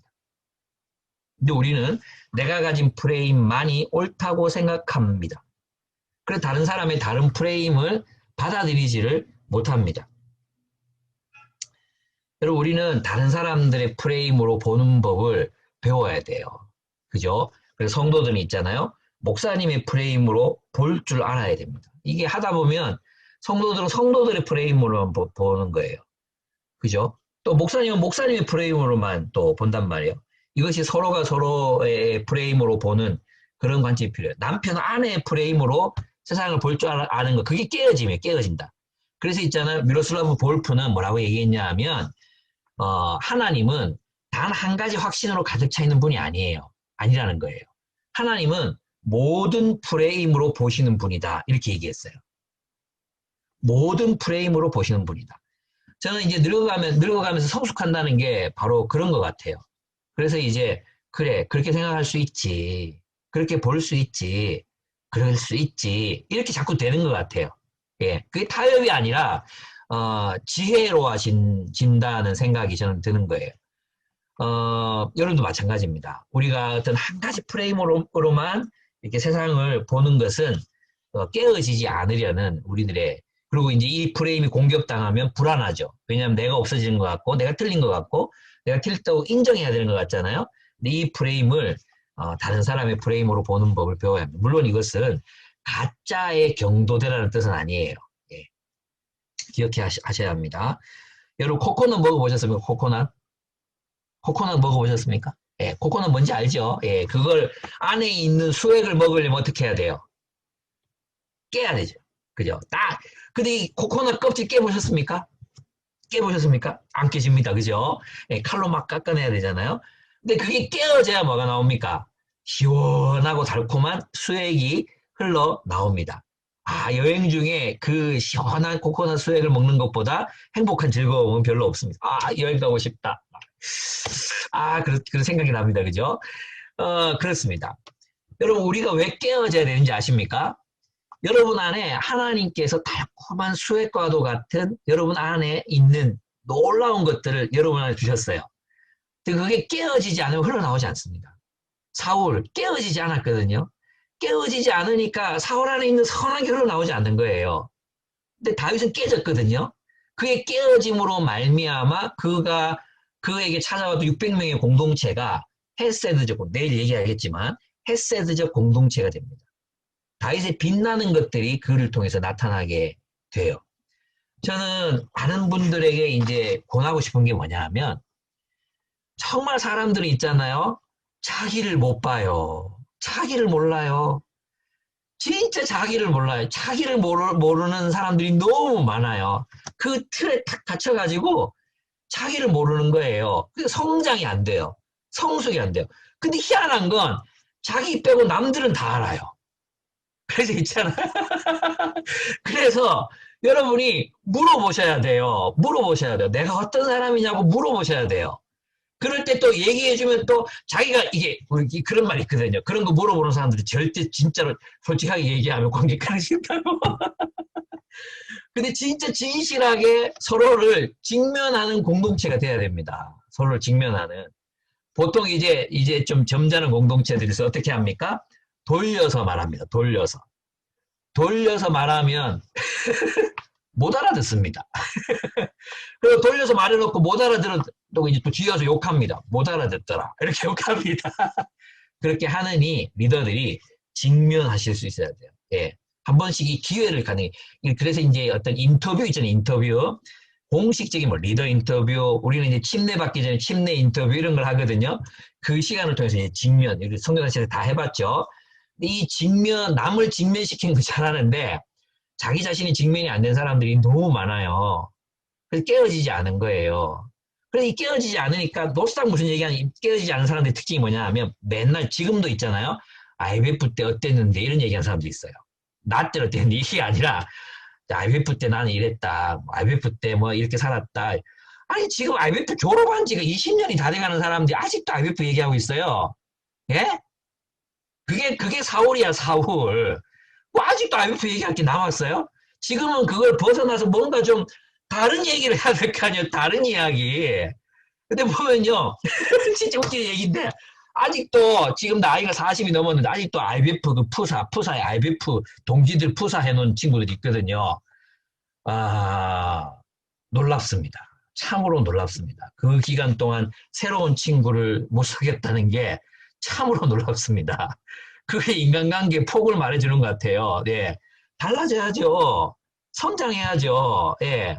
그 만나는 사람도 이제 넓어져야 되고 그런 거 아닙니까? 그래서 이제는 좀 여러분이 그런 면에서 자기를 직면하고 좀 깨어지고 자랐으면 좋겠습니다. 자꾸 옛날 얘기 뭐 하지 말고 좀 자랐으면 좋겠어요. 그래서 여러분 안에 있는 깨어짐으로 말미암아 이거 여러분이 이제 고난을 많이 겪어야 돼요. 맨날 우리 그 신종 목사님 아시잖아요. 박인동 목사님. 고난이 오면 고난을 환영하십시오. 그죠? 고난은 여러분을 변화시키는 도구입니다. 그래 제가 그때 그 얘기 들을 때마다 아니 예수 믿으면 고난을 없애주거나 뭐 그래야지 고난을 환영하라니 무슨 개풀 뜯어먹는 소리냐. 내가 속으로 생각하고 반발하고 막 그랬었거든요. 근데 제가 살아보니까 사람은 고난이 없으면 변화가 안 돼. 그래서 여러분 있잖아요. 고난을 겪으셔야 돼요. 고난이 올 때 주로 고난이 뭘로 옵니까? 사람을 통해서 오잖아요. 그래서 고난이 사람을 통해서 올 때 도망치시면 안 됩니다. 도망치시지 마세요. 그 자리에 머물러야 돼요. 그 자리에 머물면서 내가 좀 더 사랑해 봐야 되겠다. 그럴 때 성장하는 겁니다. 그래서 이제 목사들은 두 부류가 있는 거예요. 나이 들어갈수록 이제 깨어짐으로 성장하는 부류가 있는가 하면 공격을 막 받으니까 막 또 뭉쳐가지고 내가 절대히 내 마음을 성도들과는 나누지 않으리라. 성도들과는 오줌도 같이 안 둘 것이다. 성도들과 싸우나 가는 일은 평생 동안 없을 것이다. 평생 동안 평신도들과는 친구가 안 될 것이다. 이러면서 이제 막 쪼그라드는 거예요. 그게 바로 사울의 길이에요. 사울의 길. 예. 그 길 걷지 마세요. 예. 좀 상처받더라도 여셔야 됩니다. 여시고 사랑하고 또 있잖아요. 우리 교회가 이제 어떤 한 청년 부부 빚을 다 갚아줬거든요. 빚을 다 갚아줬는데 그리고 이제 니들이 좀 얼마는 갚아라 해서 이제 얼마를 갚고 다 갚고 나서 교회를 나가더라고요. 그걸 다 갚고 나서 교회를 나가더라니까 와 진짜 이게 막 그런 게 상처가 되잖아요. 그리고 앞으로 이제 품문교회도 이제 얼마 안 돼서 잘 모를 텐데 이제 연초가 되면 이제 떠나는 사람들이 생겨. 떠나는 사람들. 연초가 되면 저는 각오하고 있어요. 연말부터 계속 기도해. 하나님 또 누가 나갈 건데 제가 상처받지 않게 해주세요. 기도하는 거죠. 예. 진짜 별거 아닌 걸로 떠나요. 들어보면 진짜 아무것도 아닌 걸로 막 떠나잖아요. 그때 막 화가 나고 막 내가 그동안 했던 게 뭐지? 막 이런 생각도 들고 막 내 돈 100만 원 내놔라. 그 얘기 하고 싶고 막 한두 번이 아니거든요. 근데 그럴 때마다 이제 제가 포기하지 않는 거예요. 여러분 있잖아요. 목회자로 살다 보면 우리가 먼저 연락해요. 맨날 우리가 먼저 연락해요. 우리가 먼저 연락하잖아요. 지금도 이제 아이들, 이제 성도들 가운데 자기를 학생이라고 이제 생각하는 사람, 자기들 돈을 벌고 있거든요. 나를 만나자 해놓고는 계산할 때 내 뒤에 서는 애들이 있어요. 계산할 때 내가 앞에 서더라도 새치기 해가지고 제가 내겠습니다. 이게 인간다운 도리 아닙니까 여러분? 예? 아직도 있잖아요. 내가 간사고 지는 학생이야. 나는 정말 너무 그게 웃기는 거예요. 근데 요즘 제가 이제 설교 때 저는 이런 얘기를 막 하니까 요즘에는 자기들이 이제 돈을 많이 내요. 근데 이제 사실 제가 이제 돈을 좀 월급을 받는 편이라서 대부분은 제가 사요. 제가 사지만 사다 보면 우리가 맨날 먼저 전화하고 코로나 때 이게 우리가 욕하는 것 같은데 코로나 지나고 한 2주가 지났는데도 있잖아요. 목사님 무사하십니까? 이 전화 딱 한 통 왔어요. 딱 한 통. 내가 먼저 전화해가지고 야 코로나인데 괜찮나? 괜찮나? 전부 다 돌렸잖아요. 한 놈도 내한테 코로나인데 목사님 아픈 지 없습니까? 물어보는 놈이 한 새끼도 없어. 한 새끼도. 20년들 같이 지냈는데 이게 말이 됩니까? 우리 교회 애들 보면 좀 얘기 좀 해주세요. 혹시 여러분도 그러고 있지 않습니까? 신흥정 목사님들 그러고 있지 않습니까?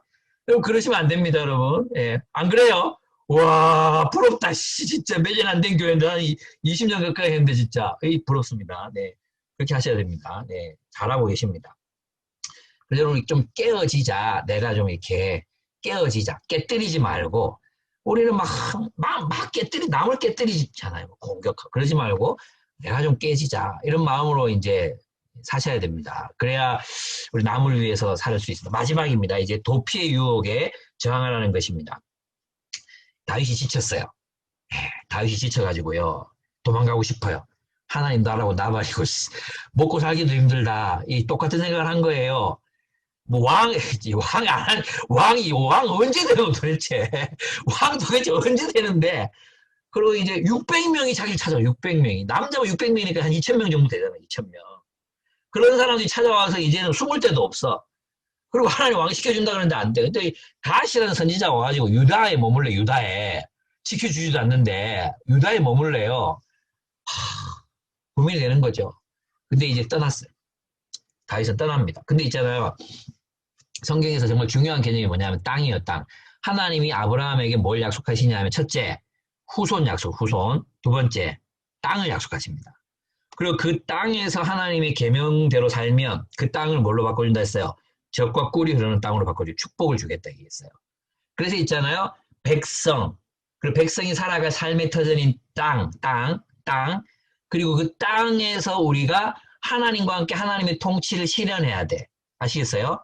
그 하나님의 통치를 실현하면 뭐가 일어나느냐? 그 땅에 가난한 자가 없어져요. 가난한 자가 없어지면 내가 너희를 축복하겠다. 너희의 땅을 젖과 꿀이 흐르는 땅으로 변화시켜주겠다.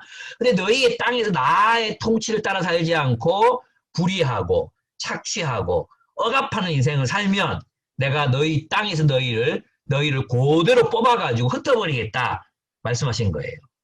그래서 이 삶의 자리로서의 땅, 이 땅은 신약에 와서는 그리스도의 몸이 교회로 바뀌어요. 교회.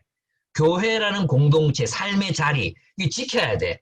그래서 저는 있잖아, 많은 사람들이 교회를 정할 때 아무 생각 없이 막 정하거든요. 교회는 결혼과 같아요. 교회를 정하는 건요, 결혼하고 같은 거예요. 그래서 있잖아요, 수도원에서는 정주서원이라는 거래요. 정주서원. 그게 뭐냐 하면, 내가 이 공동체와 함께, 그 교회를 찾기 전에는 뭐 이렇게 다닐 수 있을 것 같거든요. 찾기 전에는. 근데 그 공동체에서 내가 죽을 때까지 이 공동체와 함께, 이 세상에 완벽한 공동체는 없으니 이 공동체에 뿌리를 내리고 이 공동체에서 함께 하겠습니다. 그게 정주서원이라는 거거든요. 그게 땅이라는 개념이에요. 그래서 이제 그 땅을 지키는 거 굉장히 중요해요. 그래서 룻기에서 나오미가 땅을 떠나잖아요. 그럼 하나님을 버리는 거예요. 잠시 떠났다 그랬지만 그 땅에서 모압 여인들과 결혼을 시키잖아요. 남편 죽고 나서. 왜 결혼시켜요? 그 땅에 정착하려고 결혼시키는 거거든요. 하나님은 이것을 이제 반역이라고 생각하시는 거예요. 그래서 그 남편, 그 아들들까지 다 죽거든요. 돌아오잖아요. 그래서 구약에서는 이 땅이 굉장히 중요해요. 근데 이제 다시 유다 땅으로 들어가라 이렇게 얘기했던 것은 땅이 그만큼 중요했기 때문인데 다윗이 그 땅을 떠납니다. 누구에게 갑니까? 블레셋 아기스에게로 도피해 갑니다. 그러니까 사울의 발톱, 이 사울의 발톱을 피해서 아기스의 아가리 속으로 들어가기로 결단한 거예요. 그러면 아기스의 품에서 안전해야 되잖아요. 다윗은 아기스의 품에서 안전하지 않습니다.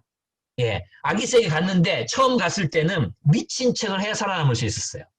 미친 척을 해야 살아남을 수 있어요. 일국의 왕으로 임명받는 사람이 미친 척을 해요. 침에다가 수염에다가 침을 질질 흘리면서 이렇게 막 문을 막 이렇게 긁어야 살아남을 수 있었다니까요. 두 번째 갔을 때는 이제 자기들이 이 다윗이 어떻게 살았냐면 있잖아요. 정말 중요한 건데 이 다윗이 원래 하나님이 아말렉을 멸종시키라 그랬거든요. 근데 왜 멸종시키라 그랬냐면 이스라엘이 약한 상태에서 출애굽했는데 후미를 공격해요. 아말렉이 후미를 공격해서 여자와 노인과 어린 아이들을 학살합니다. 그리고 거기 있는 재산을 다 빼앗아갑니다. 그게 아말렉이 했던 짓이거든요. 근데 다윗이 그 짓을 합니다. 다윗이 그 땅에 거주하는 거류민들을 약탈하고 모두를 학살해버립니다. 이것은 뭐 칼빈은 충성심, 하나님 나라의 충성이라고 얘기하지만 이것은 아말렉을 세상을 모방한 분명한 범죄였습니다. 하나님 나라의 왕은 그렇게 살면 안 되거든요. 그렇게 그는 이 아말렉을 닮아갑니다. 그 결과가 어떻게 됩니까? 나중에는 이스라엘과 전쟁을 하게 되는 상황까지 가는 거예요. 근데 정말 하나님의 은혜로 돌아가라. 부하들이 저자가 어떤 자인지 압니까? 돌아가라고 하십시오. 돌아갑니다. 돌아갔을 때 어떤 일이 일어났습니까? 안전했습니까? 처자들 모두가 아말렉에게 다 잡혀갑니다. 우리는 있잖아요. 생각해요. 소명을 따라 살고 하나님 나라를 위해 사는 것, 그것보다 더 중요한 일이 있다고 먹고 사는 문제라고 생각하고 소명이 아닌 먹고 사는 문제를 선택할 수 있습니다. 나오미도 그랬습니다. 그렇게 베들레헴을 버리고 이방 땅, 모압 땅으로 갑니다.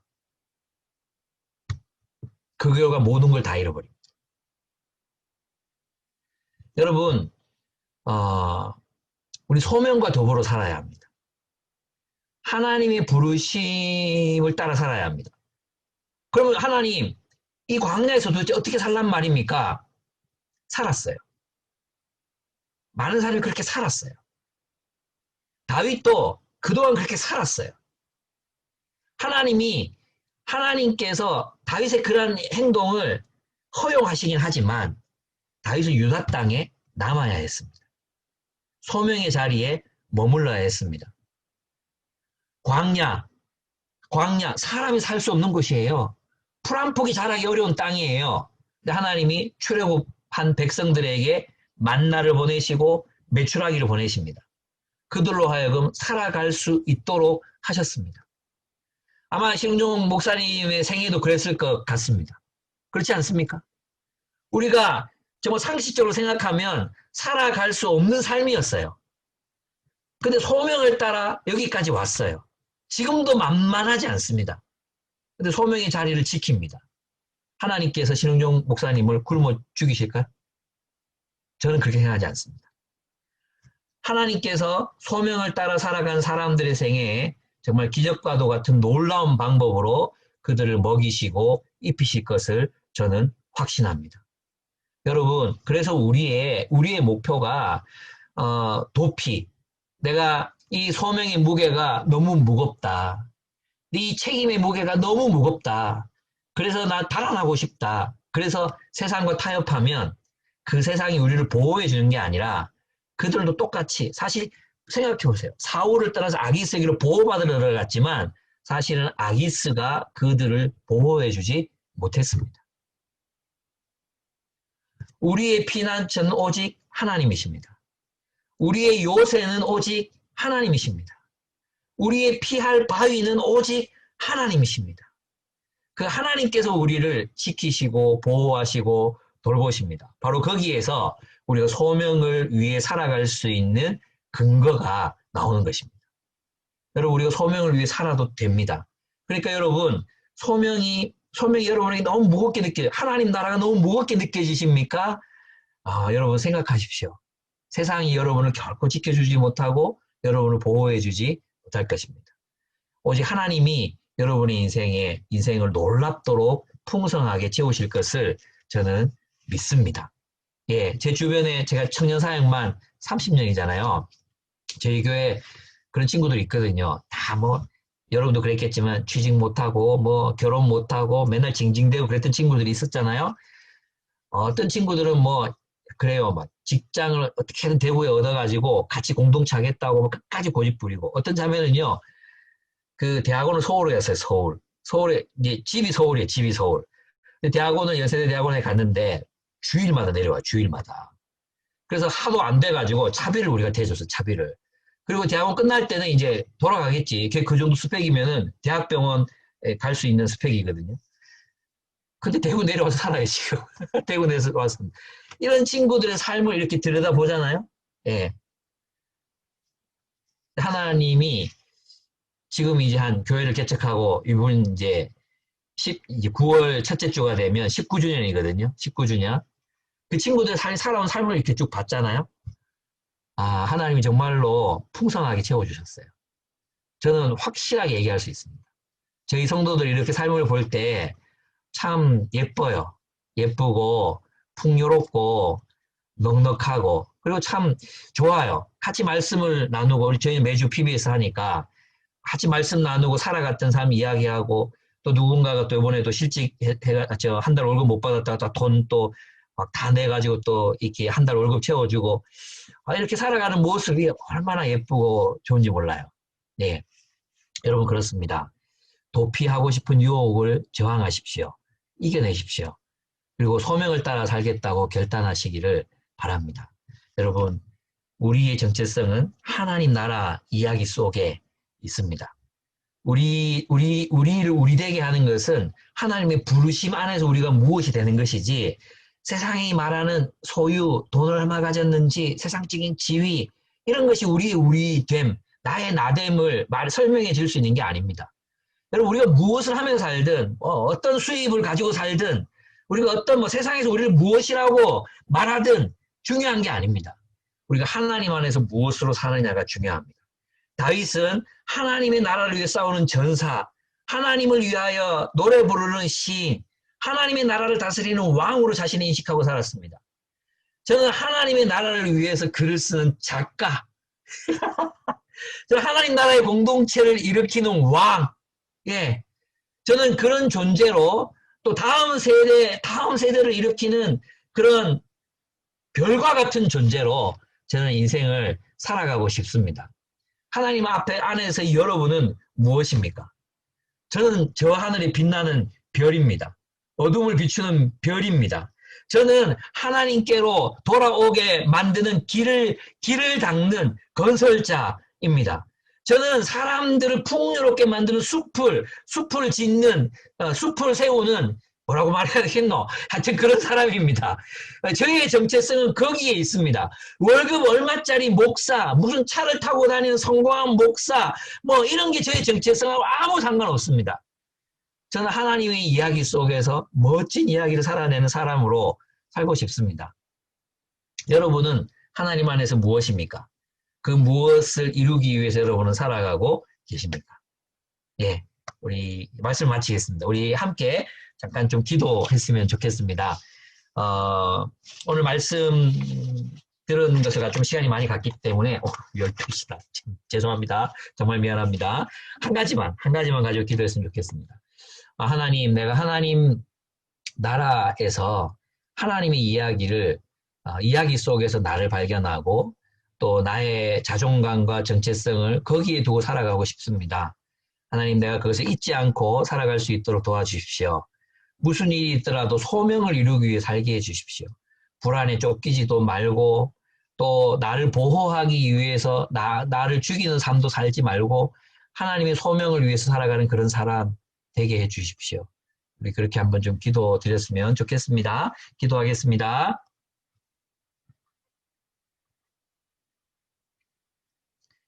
사랑하는 하나님 아버지, 주님의 은혜를 감사드립니다.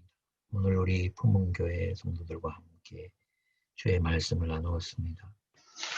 하나님, 우리 가운데 하나님 나라의 하나님 나라로 살 수 있도록 이미 우리 가운데 역사해 주셔서 또 이렇게 귀한 사경을 하게 해주셔서 감사합니다. 하나님, 전능하신 하나님 아버지,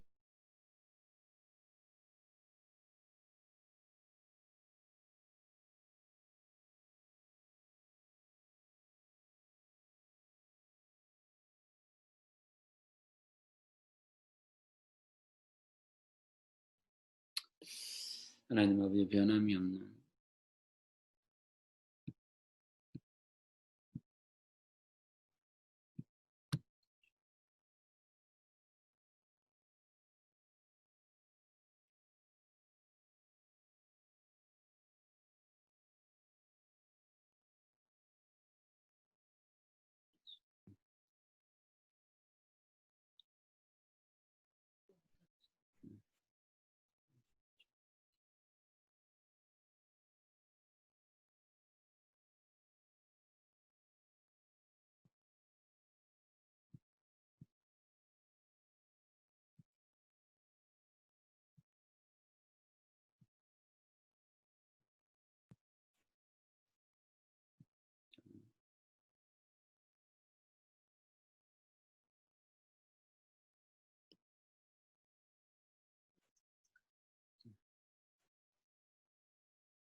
네, 우리 여보 간사님 한번 마침 기도 한번 해주시고 음소거 한번 해주시고 기도 한번 마무리 기도 해주시면 좋겠네요.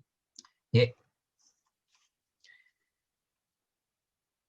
하나님 아버지, 오늘 우리 품문교회와 함께 주의 말씀 나누게 하심을 참으로 감사를 드립니다. 아멘. 하나님, 다윗은 광야에서도 왕으로 또 시인으로 전사로서의 인생을 살아내었습니다. 주님, 세상은 그를 하찮은 이라 규정했고 쫓기는 사냥감이라고 몰아대었으며 집 나온 개라고 욕했지만 다윗은 자신을 전사요, 시인이요, 왕으로 여기며 살았습니다. 아멘. 하나님, 우리도 우리 자신을 세상이 규정해주는 신분들과 소유물로 우리 자신을 규정하지 않도록 도우시고 오직 하나님께서 우리를 무엇으로 부르셨는지를 기억하고 그 부르심을 이루기 위해 살아가는 우리의 생이 될 수 있도록 도와주시옵소서. 아멘. 주님, 우리의 생이 광야 길이 아닐 때가 없습니다. 하나님, 우리의 모든 길이 사실은 광야일진데 주님이 다시 오셔서 우리를 보좌에 앉히시기 전까지는 이 광야길 걸어가야 합니다. 이 광야에서 우리는 소명을 따라 살지 않아도 된다고 힘든 인생 그저 쉬면서 살고 싶다고 말할지 모릅니다. 하나님, 그 유혹을 떨쳐버리고 우리가 그 불안에도 쫓기지 않고 하나님, 우리 자신을 보호하기 위해 살지도 않고 오직 주의 부르심을 따라 참 하나님 나라의 아름다운 이야기들을 살아내는 그런 우리 모두가 될 수 있도록 은혜를 더하여 주시옵소서. 아멘. 함께해 주시기를 원하며 예수 그리스도의 이름으로 기도드렸습니다. 아멘. 아멘. 네, 우리 정말 주옥 같은 말씀이죠. 우리 말씀이 주옥인데 정말 들을 때마다 더 좋은 것 같아요. 우리 김유은 목사님께 우리 감사의 박수를 한번 올리면 좋겠습니다. 고맙습니다. 네. 잘 경청해 주셔서 너무너무 감사합니다. 진짜 감사합니다. 예. 네, 아이고 정말 우리 또 둘째 날 또 하나님 우리에게 정말 말씀이 이렇게 우리에게 생명력이 있다는 걸 또 경험하게 하는 복된 시간이었던 것 같습니다. 네, 예. 네, 감사합니다. 감사합니다. 네. 예. 내일 또 있으니까 그죠? 예. 네네. 그래서 우리 광고 한 가지만 하면, 이제 우리 이제 소그룹 나눔을 하잖아요. 그래서 소그룹 나눔 1시간 정도 하고, 죄송하지만 2시에 리드 모임을 잠깐만 할게요. 딴 게 아니고, 이제 이렇게 줌을 하니까 훨씬 더 말씀이 잘 들린다는 느낌이 있거든요. 그래서 내일 이렇게 우리가 중계 방식으로 할 건지, 아니면 이렇게 줌을 할 건지를 좀 다시 결정을 좀 해야 되겠다 이런 생각이 들었었어요. 그래서 지금은 아이들이 이제 잠자리에 다 드니까 지금 이게 방식이 좋을 수도 있는데 잠깐 그것만 의논을 하도록 할게요. 그래서 그리고 그 공지를 우리 카톡방에 다시 해드리도록 하겠습니다. 하여튼 정말 너무너무 감사합니다. 우리 박간사님 진짜 말씀을 들을 때마다 저에게는 생명과 같은 시간이었던 것 같습니다. 너무 고맙고 감사합니다. 네, 그러면 우리 이제 바로 우리 소그룹별로 네네. 그럼 우리 목사님께 한번 우리 감사. 내일 뵙겠습니다. 예, 네네. 저는 나갑니다. 네, 네. 감사합니다. 오늘 진짜 할 얘기 진짜 많았는데 제가 다 못했어요. 그래서 네. 이 책을 예스24나 알라딘에서 좀 구매하셔서 꼭 좀 사주시면 너무너무 감사하겠습니다. 예, 선물로 내일 해주세요. 예, 감사합니다. 예, 초록공님 너무 감사합니다. 예, 기회를 내일 주셔서. 해주세요. 내일. 내일 판매 안 하나요, 내일? 네, 판매 못해요. 예, 책이 없어요. 예. 네네. 그래서 예. 바로 직접 사시면 더 좋고 또 첫 번째 1세가 다 팔렸어요. 그래서 2세가 예. 이제 시작됐거든요. 그래서 또 저도 이렇게 읽어보고 또 몇몇 분들에게 선물해 주니까 지금 시대에 정말 좋은 것 같아요. 우리가 오늘 강의 들어서 알겠지만 또 그래서 우리가 꼭 좀 좋은 선물로 하고 이번에 혹시 우리 준비팀에서 몇 번 구입할 수 있으면 내가 우리 또 특별 선물로 좀 드리고 그러도록 하겠습니다. 네. 네, 감사합니다. 내일 뵙겠습니다. 네. 내일 봬요. 수고하셨습니다. 내일 뵐게요. 네. 그럼 우리 소그룹별로 우리 좀 이렇게 1시간 정도 나눔을 하고 1시간까지는 안 될 것 같아요. 그죠? 어쨌든 2시에 우리 전체로 무조건 마치는 거로 내일 또 주일이니까 2시요? 1시에 마치는 거로. 네. 1시. 네, 1시에 마치고 리드 모임을 1시 10분에 하도록 하겠습니다. 네, 네, 그렇게 하도록 하겠습니다. 네, 네, 알겠습니다. 네.